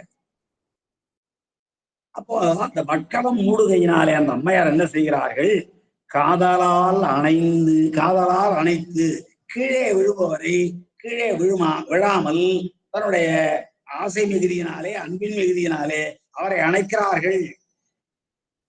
கீழே விழாமல் காப்பாற்றுவதற்கு அணைக்கிறார்கள். காதல் என்பது அன்பு, அன்பினாலே அணைக்கிறார்கள். இன்னொரு 2 காரணங்கள் சொல்லலாம். ஒன்று இவரிடத்து கொண்ட அன்பு, இவர் தன்னுடைய கணவனாரை கீழே விழாமல் காப்பாற்ற வேண்டும் என்பதனாலே அணைத்தார்கள். இன்னொன்று பெருமானுக்குரிய நிவேதன பொருள்களை அவர் சுமந்து செல்கிறார். இவர் கீழே விழுவாரானால் இவர் கையில் இருக்கிற சென்னலும் மாவழுவும் மென்கீரையும் சிந்தி போகுமே. எனவே அவற்றை காப்பாற்ற வேண்டும். பெருமானுக்குரிய நிவேதன பொருளில் கொண்டிருக்கிற ஆசையினாலே, தன்னுடைய கணவனார் கீழே விழாமல் காப்பாற்றப்பட வேண்டும் என்ற ஆசையினாலே, ஆக இந்த 2 காரணத்தினாலே அந்த மாதரார் மட்களம் மூடுகையினாலே அதுவரை தான் சுமந்து வந்த மட்களத்தை மூடிக்கொண்டிருந்த கையை நீட்டி காதலால் அனைத்தும், அவ்வாறு அனைத்தும் கூட, அன்போடு அனைத்தும் கூட, தன்னுடைய கணவனார் கீழே விழாமல் காப்பாற்றப்பட வேண்டும் என்ற அன்போடு அனைத்தும் கூட, தன்னுடைய கணவனார் கையில் இருக்கிற சிவனுக்குரிய நிவேதன பொருள்கள் எதுவும் கீழே சிந்தி வீணாகிவிடக் கூடாது என்பதற்காக அந்த காதலால் அனைத்தும் கூட, எல்லாம் கமரிடை சிந்த கண்டும், எல்லாம் கமரடை சிந்த. கமர்னா வயல்ல இருக்கிற வெடிப்பு. நம்ம பார்த்துருக்கோம் ஒரு காலத்துல. இப்போ வயல்களையே பார்க்க முடியல. கோடை காலத்துல தை மாதத்துக்கு பிறகு நெல்லெல்லாம் அறுத்ததற்கு பிறகு பாத்தீங்கன்னா வயல் அப்படியே பெரிய பாலமா வெடிப்போடி கிடக்கும். அந்த காய்ச்சலினாலே பெரிய பெரிய கமர், நில வெடிப்பு, நிலம் பிளந்திருக்கும். அவ்வாறு கடமங்கலத்திலிருந்து இவர்கள் எங்கே வருகிறார்கள்? தண்டாலை நீழ்நதிக்கு வருகிறார்கள். அந்த ஒரு நாள் நிகழ்ந்தது மொழியை பெற்றேன் நம்முடைய தெய்வ சேக்கடார் சொன்னார் அல்லவா? அந்த ஒரு நாள் எது என்றால் தை மாதத்திலே இருக்கிற திருவாதிரை நாள். தை மாதத்து திருவாதிரை நாள் தான் இவருடைய குரு பூஜை திருநாள். அந்த ஒரு நாள் நிகழ்ந்ததுதான் சொல்றாரு. இப்ப தை மாதம் வந்துட்டாலே வயல்லாம் அறுத்துருவாங்க. தை பிறந்தால் வழி பிறக்கும், நம்ம நாட்டு பழமொழி. தை பிறந்தால் வழி பிறக்கும் என்றால் தை மாதத்துக்குள்ளே எல்லா அறுவடையெல்லாம் முடிந்து போய் மிக பெரும் செல்வம் குவிந்து அதனாலே வாழ்க்கையை மேலும் செம்மைப்படுத்துவதற்காக வழிபிறக்கும் என்பது ஒரு பொருள். தை பிறந்தால் ஊரை சுத்திட்டு போன நிலை போய் வயல்ல குறுக்க போய் எளிமையாக நாம் ஒரு இடத்தை அடைந்து விடலாம். தை பிறந்தால் குறுக்கு வழி பிறக்கும், தை பிறந்தால் வழி பிறக்கும். வயல்ல சோடையில் பார்க்கலாம். நடந்து நடந்து நடந்து போய் குறுக்கு வழியா நிறைய பேர் போய் தை மாதத்துக்கு பிறகு. அது ஒரு காலத்தில் வேளாண் தொழில் மிகச் சிறப்புற்றிருந்த தமிழகம். வேளாண் நிலங்கள் எல்லாம் இப்பொழுது மக்கள் வாழ்கின்ற பதியாகிவிட்டது. அது போட்டோம். அப்படி இந்த கமர் என்றால் வெடிப்பு, நில வெடிப்புன்னு அர்த்தம். இந்த அம்மையார் காக்க முயன்றும் கூட அவர் கீழே விழுந்துட்டாரு. வீழ்வாரை தாங்குவதற்குத்தான் இந்த அம்மையார் மட்களம் மூடு கையினாலே காதலோடு இந்த அம்மையார் அவரை அணைக்கிறார். காதல் என்பதற்கு ரெண்டு பொருள் சொன்னேன். ஒன்று, தன்னுடைய கணவர் கீழே விழாமல் காப்பாற்ற வேண்டும் என்ற ஆசை. இன்னொன்று, கணவர் கையிலே இருக்கிற மிக உயர்ந்த பொருளாகிய பெருமானுடைய திருவமுதுக்குரிய பொருள்கள் கீழே விழுந்து சிந்திவிடக் கூடாது என்பதனாலே பெருமானிடத்து கொண்ட காதல். அப்படிப்பட்ட நிலையில் காதலாலே அந்த அம்மையார் அனைத்தும் கூட கமரடை சிந்த கண்டும், எல்லாம் கமரடை சிந்த கண்டும். எல்லாம் என்பது நாயனார் தன்னுடைய கையிலே கொண்டு வந்த சென்னல் அரிசியும் மாவடுவும் மென்கீரையும் ஆகிய எல்லாம் கமரடை சிந்த கண்டும் பூதநாயகர்தம் தொண்டர். பூதநாயகர்தம் தொண்டர், பூதநாயகர், பூதநாயகன், பூமகள் நாயகன், பூமி நாயகன் எல்லாம் பாடுவாங்கல்ல. பூதநாயகன் என்றால் பெருமான் தான். ஐம்பூதங்களுக்கும் தலைவராக விளங்குகிறவன். அட்டமூர்த்த வடிவத்துல 5 பூதங்கள், நிலம், நீர், தீ, வழி, வெளி, சூரியன், சந்திரன், யமான் என்று சொல்லுகிற 8 மூர்த்தங்கள் வடிவாக இருக்கிறான் பெருமான். நவந்தரும் வேதத்தில் சொல்லுவார்கள் 9 வடிவில். எல்லாம் பெருமான் தான். இன்னும் ஒன்றவன் தானே இரண்டவன் என்கிற பொழுது அந்த தாதான்மிய சம்பந்தத்தோடு இருக்கிற அம்மையும் அப்பராக விளங்குகிறான். அந்த கோலத்தை சொல்வார்கள். அந்த நிலையில் பார்க்கிற பொழுது இங்கே பூதநாயகர் தொண்டர். பூதங்களுக்கெல்லாம் இன்னும் சொல்ல போனா அவரை சுத்திட்டு பூதங்கள் ஆடும். பூதங்கள் ஆட பெருமான், பூதங்கள் பாட பெருமான் ஆடுவார்.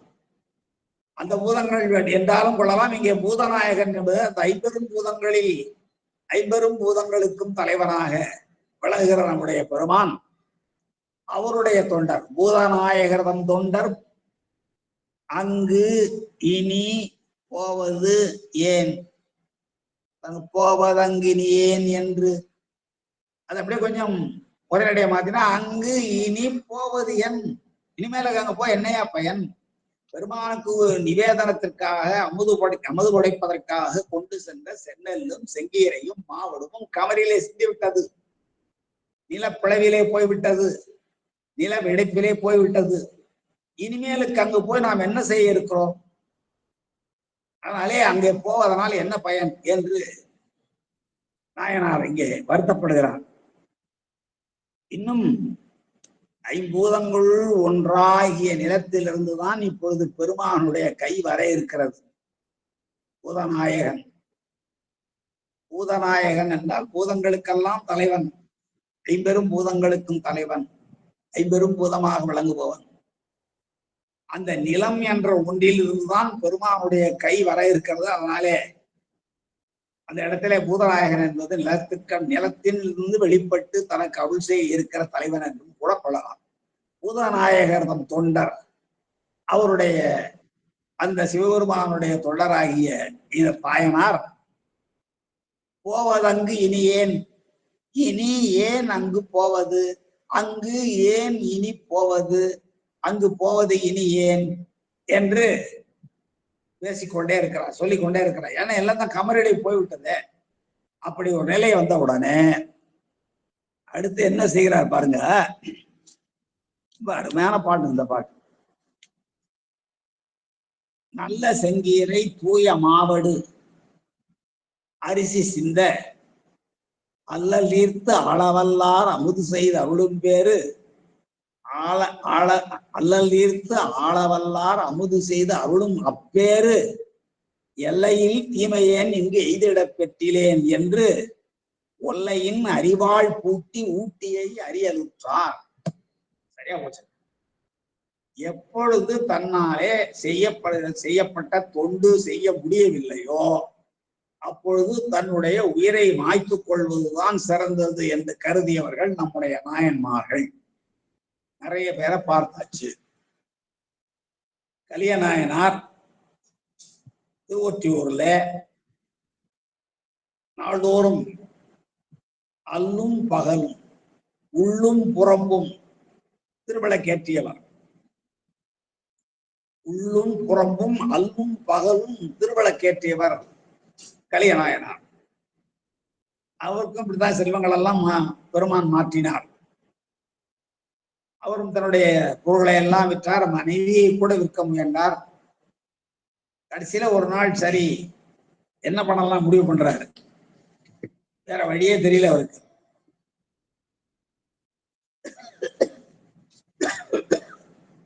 கலியநாயனார்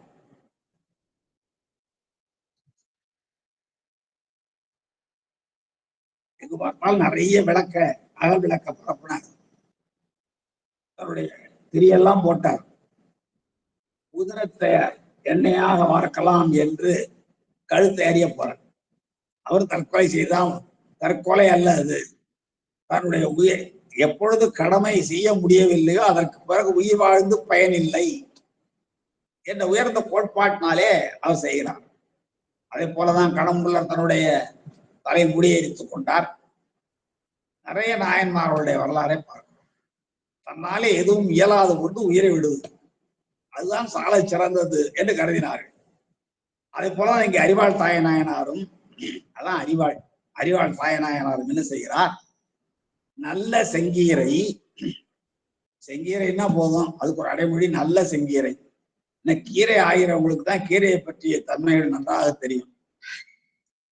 மிக கடினமான செயல் கீரை ஆய்வதுதான். அதுல இருந்த பழுப்பான கீரைகள், முற்றாதான கீரைகள், புழுவெட்டிய கீரைகள், இப்படி ஆடி போன கீரைகள் எல்லாரும் ஒரு கட்டு வாங்கி பார்த்தோம்னா பாதி கட்டு கூட தேர. ஏனென்றால் அதில் இருக்கிற பழுப்பை அகற்ற வேண்டும், புழு வெட்டுக்களை அகற்ற வேண்டும், பூச்சியெல்லாம் கடிச்சிடும். அப்புறம் வாடி போனதையும் முற்றி போனதையும் எல்லாவற்றையும் கழிக்க வேண்டும். அவ்வாறு கழித்த செங்கீரை நல்ல செங்கீரை. தூய மாவடு அதே போல தூய்மையானது. மாவடுல வெம்பல் இல்லாத, பூச்சிகள் அரிக்காத,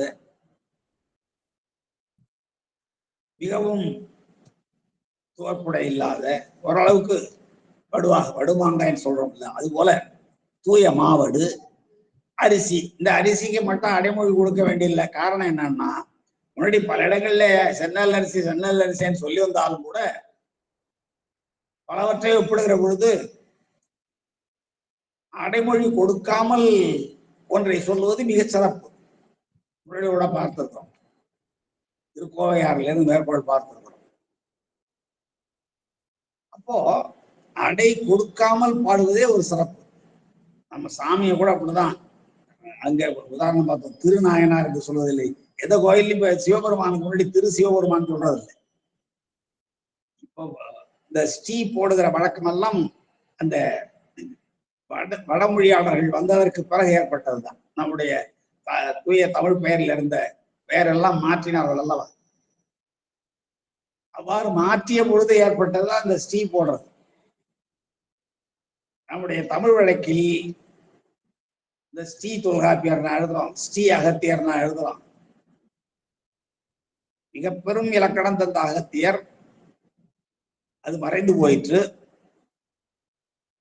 இன்று வரை சற்றேறத்தாழ 5000 ஆண்டுகளாக, 3000 5000 ஆண்டுகள் வரை சொல்கிறார்களே, அப்படிப்பட்ட காலத்தில் தோன்றிய இலக்கணம் இருக்கிறது.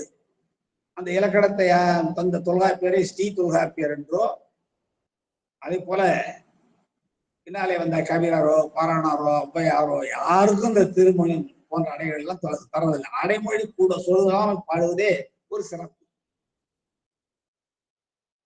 அதுபோல் நம்முடைய எந்த திருக்கோயிலையும் நாயனாருக்கு முன்னாலே, நாயனார் என்றால் சொல்வது சிவபெருமானுக்கு முன்னாடி திரு சேர்க்கிற மரபெல்லாம் முன்னாடி இருந்ததில்லை.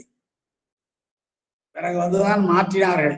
சரியாக கூட பொருள் புரியாமல் கூட வடமொழியில் மாற்றுகிற பொழுது, இந்த கொடுங்குன்றீஸ்வரர் நான் கூட சொன்னேன் அன்னைக்கு, பிரான்மலையில் இருக்கிற வளைந்த மலையில் சரிந்த மலையில் இருக்கிற ஈசனை கொடுங்குன்றீஸ்வரன் தான். அது என்ன கடீஸ்வரர் என்ற பொருள் புரியாமல் மாற்றி சிதைத்து விட்டார்.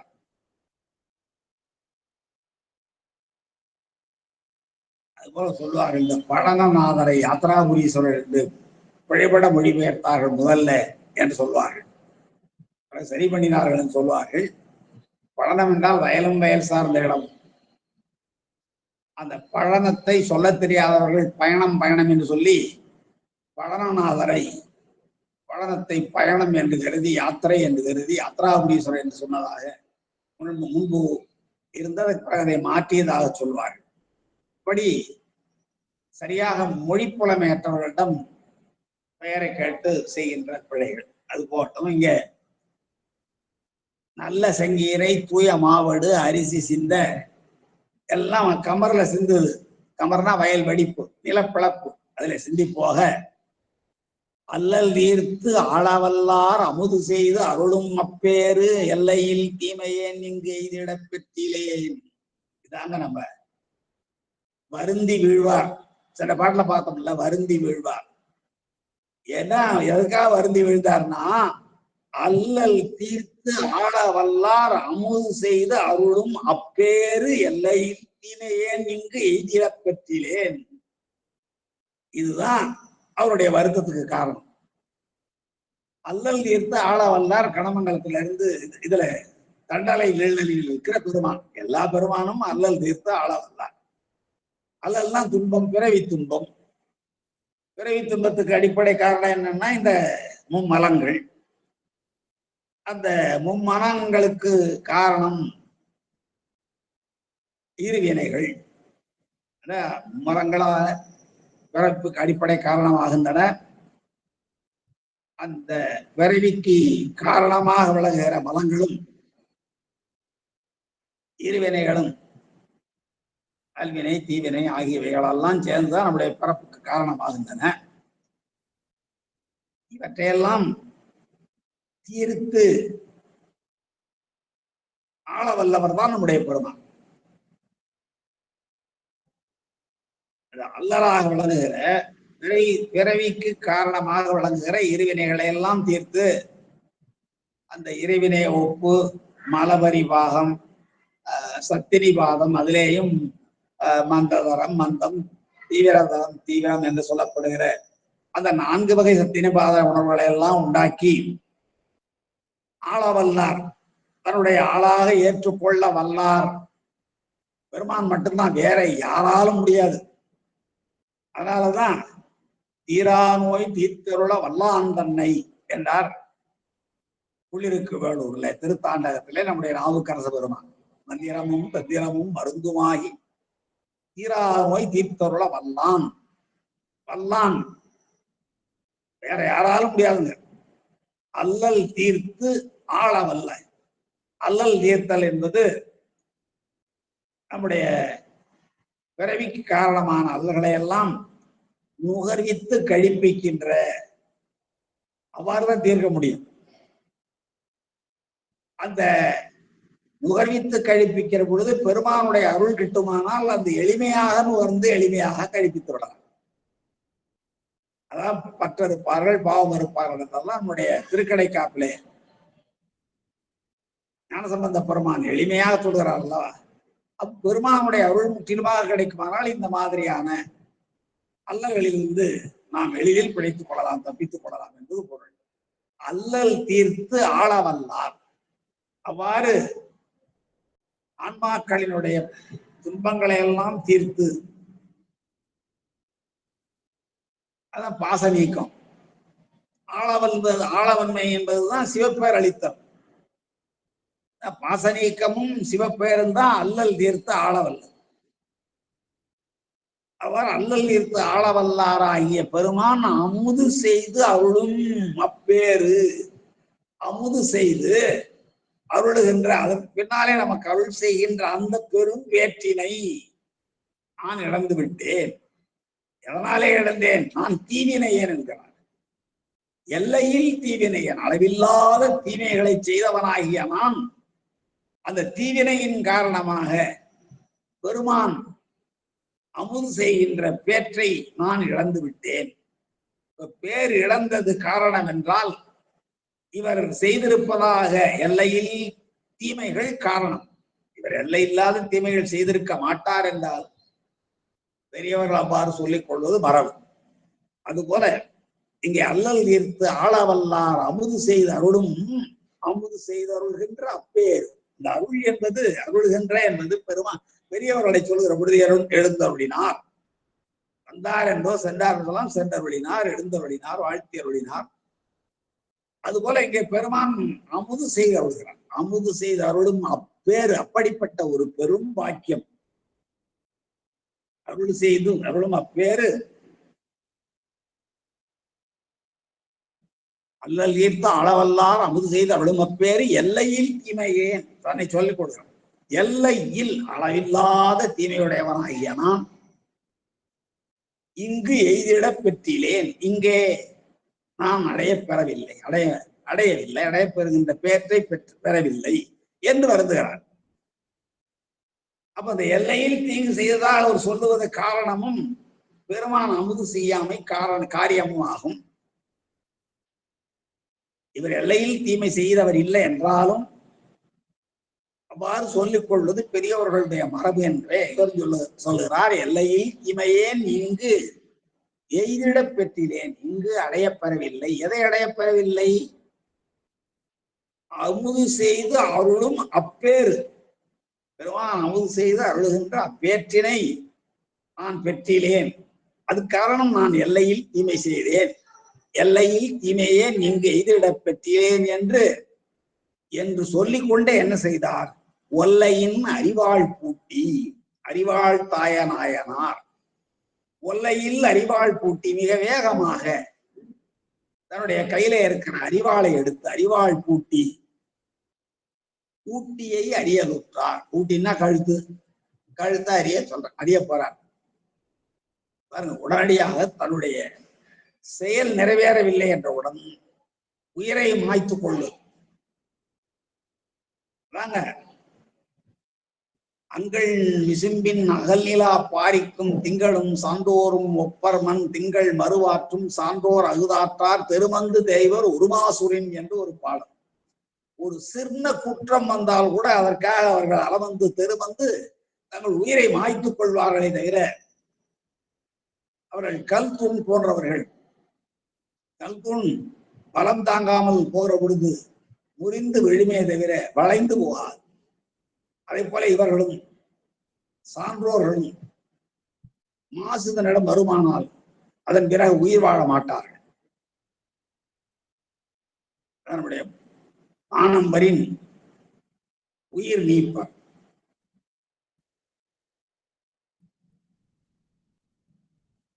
உயிர் நீப்பின் வாழா கவரிமானார். கவரிமா அது ஒரு விலங்கு, அடர்த்தியான முடியை உடைய ஒரு விலங்கு.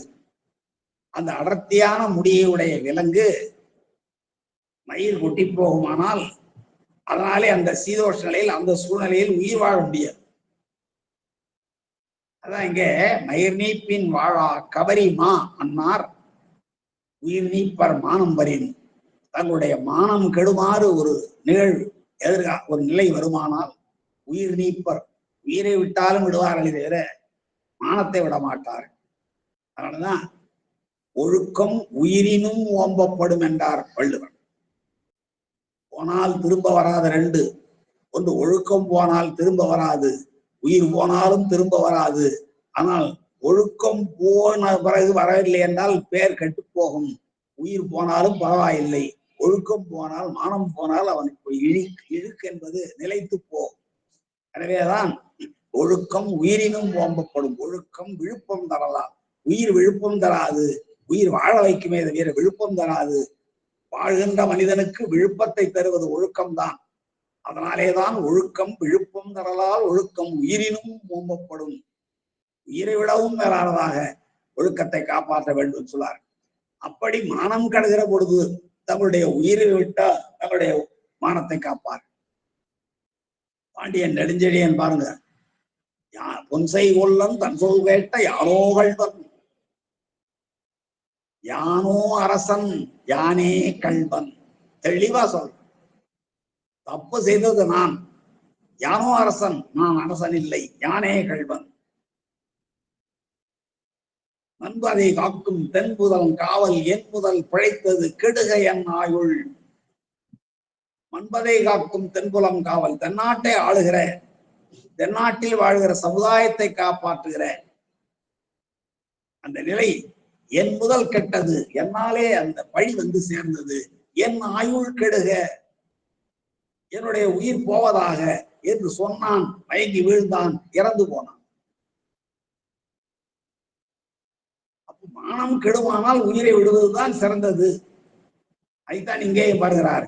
எப்பொழுது என்னாலே அந்த பேற்றினை பெற முடியவில்லையோ,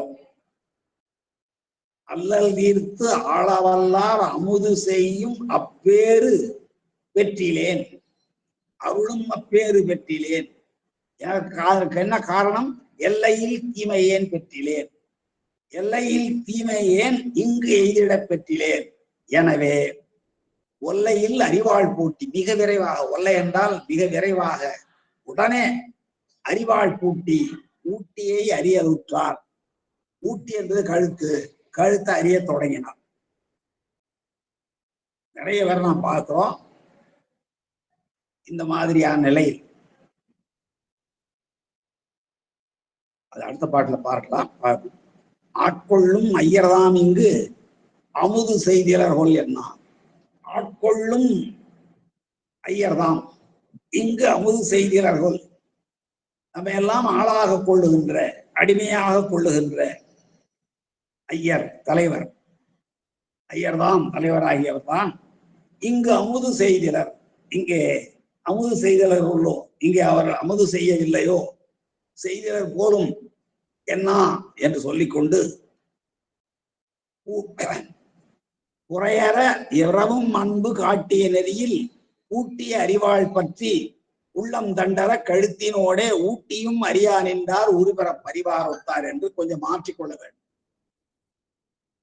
முறை படிக்கிற ஆட்கொள்ளும் ஐயர்தாம், ஆட்கொள்ளும் ஐயர்தாம் இங்கு அமுது செய்திலர் கொல், இங்கே அமுது செய்யவில்லை போலும் என்ன என்று குறையற விரவும் அன்பு காட்டிய நெறியில், குறையற விரவும் அன்பு காட்டிய நெறியில், இவர் தன்னுடைய உயிரை போக்கிக் கொள்வதற்கு என்ன நெறி என்றால் அன்பு காட்டிய நெறி. பெருமானிடத்தை அவர் கொண்டிருந்த அன்பு அங்கே நிறைவேறாமையினாலே அது காட்ட பூட்டிய அறிவாள் பற்றும், தன்னுடைய கழுத்திலே பூட்டிய அறிவாளை பற்றுகிற தன் உள்ளம் தண்டர, தன்னுடைய கழுத்தில் உள்ளே இருக்கிற அந்த குழலும் மற்று போகிற அளவுக்கு கழுத்தர தண்டர கழுத்தினோடே ஊட்டியும் அறியா நின்றார் உருவர பரிவாரத்தார் என்று இளமையான பாடல். இங்கே நிறைய பேரை பார்க்கிறோம். இது போல ஒரு சிலரை மட்டும் நாம் இங்க பார்த்தா போதும் நினைக்கிறேன்.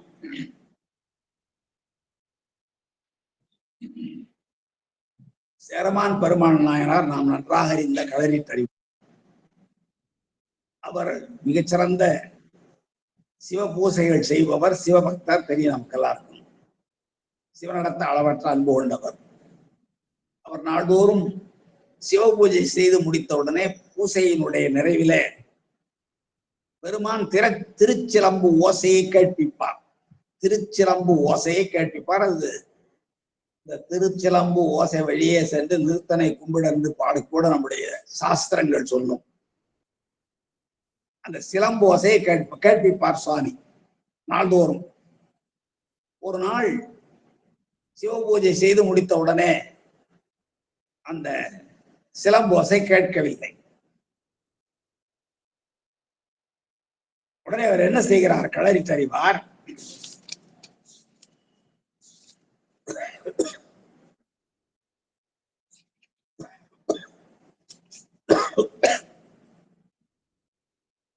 பூசை கடிது முடித்து தெய்வச்சேக்கடார் அவருடைய வரலாற்றை சொல்லுகிறார்.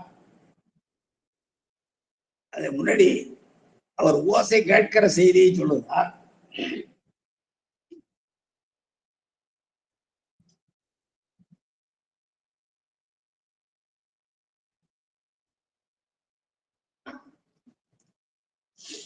வான கங்கை நதி முதிர்ந்த, அதாவது நாள்தோறும் சிவபூஜையின் நிறைவில அவர் சேரமான் பெருமாள் நாயனார் ஓசையை கேட்பார், சிலம்போசையை கேட்பார். அதை எப்படி சொல்லுகிறார்? வான கங்கை நதி முதிர்ந்த மல்கு சடையார் வழிபாட்டு தூணல் சிறப்பின் அர்ச்சனையாம் தொண்டு புரிவார். தொண்டு புரிவாராகிய அந்த களரி தறிவாருக்கு ஒரு நாள் தேன கலர்ந்த கொன்றையினார் ஆடற் சிலம்பின் ஒலி முன்போல், பெருமான் ஆடுகிற அந்த சிலம்போசை முன்போலே மானப்பூசை முடிவின் கண் கேளாதொழிய, அவருடைய பெருமைக்குரிய அந்த சிவபூஜையை செய்து முடித்த பொழுது அவர் கேட்காமல் போக, அப்பொழுது சேரமான் பெருமாள் நாயனார் மதிமயங்கி என்ன செய்கிறார்? பூசை கடிது முடித்து, வேக வேகமாக பூசையை முடித்து, அடியேன் என்னோ பிழைத்தது, பெருமானே நான் என்ன தவறு செய்தேன் என பொறுமி என்று மனவேதனையோடு, ஆசை உடம்பால் மாற்று மத்தினி வேறடையும் இன்பம் யாது, பெருமானே இந்த உடம்பினாலே பெறுகிற பயன் என்ன என்றால் சிவபூஜை செய்வதும், அந்த முழுமையாக சிவபூஜையை செய்து பெருமானுடைய மகிழ்ச்சியை அடைகிற அளவுக்கு மிக சிறப்பாக சிவபூஜையை செய்ததற்கு பின்னாலே பெருமானுடைய திருச்சிலம்போசையை கேட்பதும் தவிர இந்த உடம்புக்கு என்ன பயன் இருக்கிறது? கேட்பவர் சேரமான் பெருமாள் நாயனார் ஆகிய ஒரு பெரிய அரசன் என்ன சொல்லுகிறார்? ஆசை உடம்பால், இந்த உடம்பு மேல் நாம் அளவு கடந்து பற்று வைத்திருக்கிறோம். இந்த பற்று வைத்திருக்கிற இந்த உடம்பினாலே மற்ற இனி வேறு அடையும் இன்பம் யாது, பெருமானுடைய திருச்சிலம்போசையை கேட்பதை தவிர அடைகின்ற இன்பம் என்ன இருக்கிறது என்று தேசின் விளங்கும் உடைவாள், நல்ல ஒளியோடு கூடிய உடைவாளை உருவி திருமார்பினில் நாட்ட, என்றால் அவர் அரசர் உடைவாளை உருவி தன்னுடைய மார்பில் குத்திக் கொள்ள, அப்பொழுது ஈசர் விரைந்து பெருமான் வேக வேகமாக வந்து திருச்சிலம்பின் ஓசை முன்னை விடவும் மிகவும் சிறப்பாக இசைப்பித்தார் என்று அவருடைய வரலாறுல பார்க்கிறோம். இன்னும் ஒரு 3 நாயன்மார்கள் பார்க்க வேண்டும் என்றால், ஒருவர் இங்கே நாம் பார்த்திருக்கிற கண்ணப்ப நாயனார். கண்ணப்ப நாயனார் என்ன செய்வாரு? அதே மாதிரிதான் இங்க 2 செயலையும் செய்து காட்டுறாரு. அடுத்த பாடல்ல பார்க்கிறோம். ஆட்கொள்ளும் ஐயர்தாம் இங்கு அமுது செய்திலர்கள் என்ன என்று குறையற விரவும் அன்பு காட்டியனரி, குற்றமில்லாத அளவுக்கு அன்பின் நெறியிலே வாழ்கிறார்கள். குறை என்றால் குற்றம் என்று பொருள். இந்த இடத்துல குறையற குற்றம் தீர, குறை என்ற சொல் இருக்கிறது மிக அருமையான சொல். குறை என்ற சொல்லுக்கு ஒன்று ஓம உருவது, ஓம் உருவு, போலங்கிறது மாதிரி, போல, புறைய, ஒப்ப, உரள, மான, கடுப்ப, நேர, நீர, ஒட்ட, ஒழுங்க என்பதெல்லாம் ஓம உருவுகள். இவ்வளவு தமிழ்ல சொல்லு இருக்க, ஒரு ஓமையை சொல்லுகிற பொழுது நாம் தமிழர்கள் என்ன செய்கிறோம்? எல்லாத்தையும் விட்டுட்டோம். போல சொல்றது இல்லை, போல, புறைய, ஒட்ட, உரள, மான, கடுப்ப, நேர, நிகர, அன்ன, இன்ன எல்லாத்தையும் விட்டுட்டு என்ன சொல்றது தெரியுங்களா? இப்போ அந்த மாதிரி அந்த மாதிரி என்று சொல்கிறோம். இப்பொழுது பெரும்பாலான தமிழர்கள் பேசுகிற பொழுது அது போல சொல்றதே இல்லைங்க. அந்த மாதிரி. ஆக இவ்வளவு சொற்களை கொண்டிருக்கிற நாம் நம்முடைய முயற்சியின்மையினாலே, சோம்பலாலே இவற்றையெல்லாம் இழந்து விடுகிறோம். நல்ல தமிழை இழக்கிறோம். மடியிலா மன்னவன் எய்தும் அடியளந்தான் தாயதெல்லாம் ஒருங்கும் என்று சொல்வார். சோம்பல் இல்லாத அரசனாலேதான் திருமாலாலே அளக்கப்பட்ட எல்லா உலகங்களையும் ஆள முடியும். சோம்பல் இன்மைதான் மிக இன்றியமையாது. இங்கே நம்முடைய சோம்பல், நம்முடைய மொழியினுடைய அருமையான சொற்களை எல்லாம் இழந்து கொண்டே இருக்கிறோம். அதான் நாம் சிந்திக்க வேண்டும். பேசுகிற பொழுது எல்லாரும் பேசுகிற பொழுது இப்படிதான் பேசலாம். அந்த மாதிரி பாருங்க, இந்த மாதிரி பாருங்கிறத தவிர இந்த போலங்கிற சொல்லையும் குறையங்கிற சொல்லையும் எல்லாத்தையும் விட்டுட்டோம். நிறைய ஓமோர்வுகள் இருக்கின்றன இலக்கணத்துல காட்டப்படுகிறத. நான் சொன்னது மாதிரி போல, புறைய, ஒப்ப, உரக, மானணிகர, நேரன், நிகர, அண்ணன், என்ன, ஒட்டா, ஒடுங்க என்பதெல்லாம் ஓம் உருவு சொற்கள். எல்லாவற்றுக்கும் எடுத்துக்காட்டுகளும் சொல்ல முடியும். வேய்முறை தோழி அப்படின்னா வேயை போன்ற தோளை உடையவள். மான்புரை நோக்கி என்றால் மானை போன்ற நோக்கமுடையவள், பார்வையுடையவள். இதெல்லாம் அங்க புறை என்பது ஓம உருவாக வரும். இன்னொரு புறை என்ற சொல்லுக்கு குற்றம் என்பது பொருள். இந்த பாட்டுல அப்படித்தான் வருது. குறை அற, குற்றம் நீங்க. வள்ளுவர் பாடுவாரோ, பொய்மையும் வாய்மை இடத்த குறை தீர்ந்த நன்மை பயக்குமெனின். அப்ப குற்றம் தீர்ந்த நன்மை என்பது அந்த பொருள். இன்னொரு புறை என்பதற்கு உயர்ந்த என்று ஒரு பொருள் உண்டு. உயர்ந்த, புறையமன்ற புறையோர் கேண்மை. உயர்ந்தவர்களுடைய நட்பு எப்படிப்பட்டது? கவிஞர் பாடுகிறார். நின்ற சொல்லர் நீடுதோர் இனியர் எந்தும் எந்தோள் பெருவரியரே தாமரை தண்டாதூதி மீமிசை சாந்தில் தொடுத்த தீந்தேன் போல புறையமன்ற புறையோர் கேண்மை என்று கபிலர் பாடுவார். குறிஞ்சித்திணை பாடல், நற்றிணையின் முதற் பாடல். அப்போ புறையமன்ற புறையோர் கேண்மை என்றால் உயர்ந்தவர்களுடைய நட்பு அவ்வளவு மேன்மையானது என்று அந்த பாடல்லே சொல்லப்படும். உயர்ந்தவர்களுடைய நட்பை பற்றி சொல்கிற போது, பண்டு தாமரையில் ஊதிய தேனை கொண்டு வந்து சந்தன மரத்திலே கூடு கட்டி சேர்த்து வைத்தால் எப்படி சுவையும் மனம் இருக்குமோ அதை போல உயர்ந்தவர்களுடைய நட்பு மிக உயர்வாக இருக்கும் என்று அந்த பாடலிலே சொல்லப்படுகிற செய்தி. அப்போ குறைய என்றால் உயர்வு என்பது பொருள். குறைய என்றால் குற்றம் என்ற பொருள் இந்த பாட்டுல, இந்த இடத்துல. நான் பொய் தீர்ந்த குறை தீர்ந்த நன்மை பயக்கும் குற்றம். குறைய என்பதற்கு புகழன் பொருள் உண்டு. அதுக்கு நிறைய ஓமே சொன்னான். இன்னொரு பொருள் குறை என்றால் ஏற்பு துளைகள், மயிர்கால்கள். புன்புலால் யாக்கை புரை புரை கனிய பொன்னெடும் கோயிலா பூந்து என்று மணிவாசக பெருமான் பாடுவான். அங்கே புரை புரை கனிய என்றால் எற்பு துளைகள் தோறும், மயிர்கால்கள் தோறும் கனிய என்று பொருள். இப்படி புறை என்ற ஒரு சொல் நிரம்ப பொருளை தருது. இங்கே புறையற விரவும் அன்பு, குற்றம் தீர்ந்து விளங்குகிற பெருமானிடம் பொருந்தி இருக்கிற அன்பு காட்டிய நெறி. இப்போ தன்னுடைய உயிரை மாய்த்துக் கொள்கிற நெறி இருக்கிறதே, இது அன்பு காட்டிய நெறி என்கிறார். பெருமானிடத்துக்கு கொண்ட அன்பு அது எப்பொழுது நிறைவேறவில்லையோ அந்த அது காட்டிய நெறியினாலேதான் இவர் என்ன பண்ணுகிறாரு? கூட்டிய வாழை பற்றும் மேல வரணும், கூட்டிய அறிவாள் பற்றி. அதனாலேதான் முதல்ல நாம் பார்த்தோம், அந்த எஞ்சாத வாழ்த்தாயன் சுந்தரமுசாமிகள் பாடுகிற பொழுது எஞ்சாத வாழ்த்தாயன் அடியார்க்கும் அடியேன் என்றால், எஞ்சாத என்றால் இந்த உலகத்தில் எந்த பற்றும் அவருக்கு மிஞ்சி இருக்காத அளவுக்கு யான் எனது என்ற அகப்புற பற்றுகள் எல்லாம் முற்றிலும் நீங்குகிற அளவுக்கு அந்த வாழ் அவருக்கு துணை செய்தது. இன்னும் அந்த நம்முடைய சித்தாந்த சாஸ்திரத்துல திருக்கணித்துப்படியார்ல 2 பாடல்களிலே இவருடைய சிறப்பு பேசப்படுகிறது. பின்னாலே நாம் நாளை வகுப்பிலே சிந்திக்கலாம். இங்கே ஆட்கொள்ளும் ஐயர், தன்னை ஆளாக கொள்ளுகின்ற, அடியவராக ஏற்றுக்கொண்டிருக்கிற, எல்லா ஆன்மாக்களையும் தன்னுடைய ஆளாக ஏற்றுக்கொள்கிற, அடியவனாக ஏற்றுக்கொள்ளுகிற ஐயராகிய பெருமான் இங்கு வந்து அமுது செய்கிறார். அமுது செய்யவில்லை போலும் கொல் என்பது ஐயப்பொருட்டது ஒரு இடைச்சொல்லான்றாக இருந்தாலும் இங்கேயும் அவர் உணவை எடுத்துக்கொள்ளவில்லை போலும், அமுதை எடுத்துக்கொள்ளவில்லை போலும் என்ன என்று சொல்லி குறையற விரமும் அன்பு காட்டிய நெறியில் பெருமானிடம் குற்றம் தீர்ந்த வகையில் பொருந்தி இருக்கிற அன்பு காட்டிய வழியிலே எப்பொழுது நான் கொண்டு வந்த உணவை இவரால் ஏற்றுக்கொள்ள முடியவில்லையோ அல்லது இவருக்கு என்னாலே கொண்டு சொல்ல முடியவில்லையோ, இவரால் ஏற்றுக்கொள்ள முடியவில்லை എന്നല്ല, இவரிடம் கொண்டு சேர்க்க என்னால் எப்பொழுது முடியவில்லையோ அதான் புறை அற அன்பு காட்டினரி. அதனாலே பூட்டிய அறிவாள் தன்னுடைய கையில வைத்திருக்கிற அந்த அறிவாளை எடுத்து கழுத்திலே பூட்டி உள்ளம் தண்டற, கழுத்தின் உள்ளே இருக்கிற தண்டு அந்த குழலெல்லாம் அருந்து போகிற அளவுக்கு உள்ளம் தண்டற கழுத்தோட சேர்ந்து ஊட்டியும், ஊட்டி என்பது மிடது, முன்கழுத்தும் பின்கழுத்தும் சேர்ந்து, அதெல்லாம் ரொம்ப கடினமான வேலை.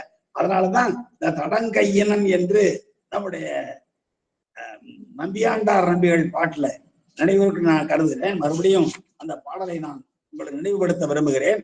வள்ளற் பிறாருக்கு அமுதேந்தி வருவோன் புகழும், அந்த இடம்தான் அவர் பாடுறாரு. மிக முக்கியமான இடத்தைத்தான் நம்பியாண்டார் நம்பிகள் திருத்தொண்டர் திருவந்தாதியில நாயன்மார்களை பற்றி பாடுகிற பொழுது அவர்களுடைய வாழ்க்கையின் மிக இன்றியமையாத இடத்தை எடுத்துத்தான் பாடுவார்.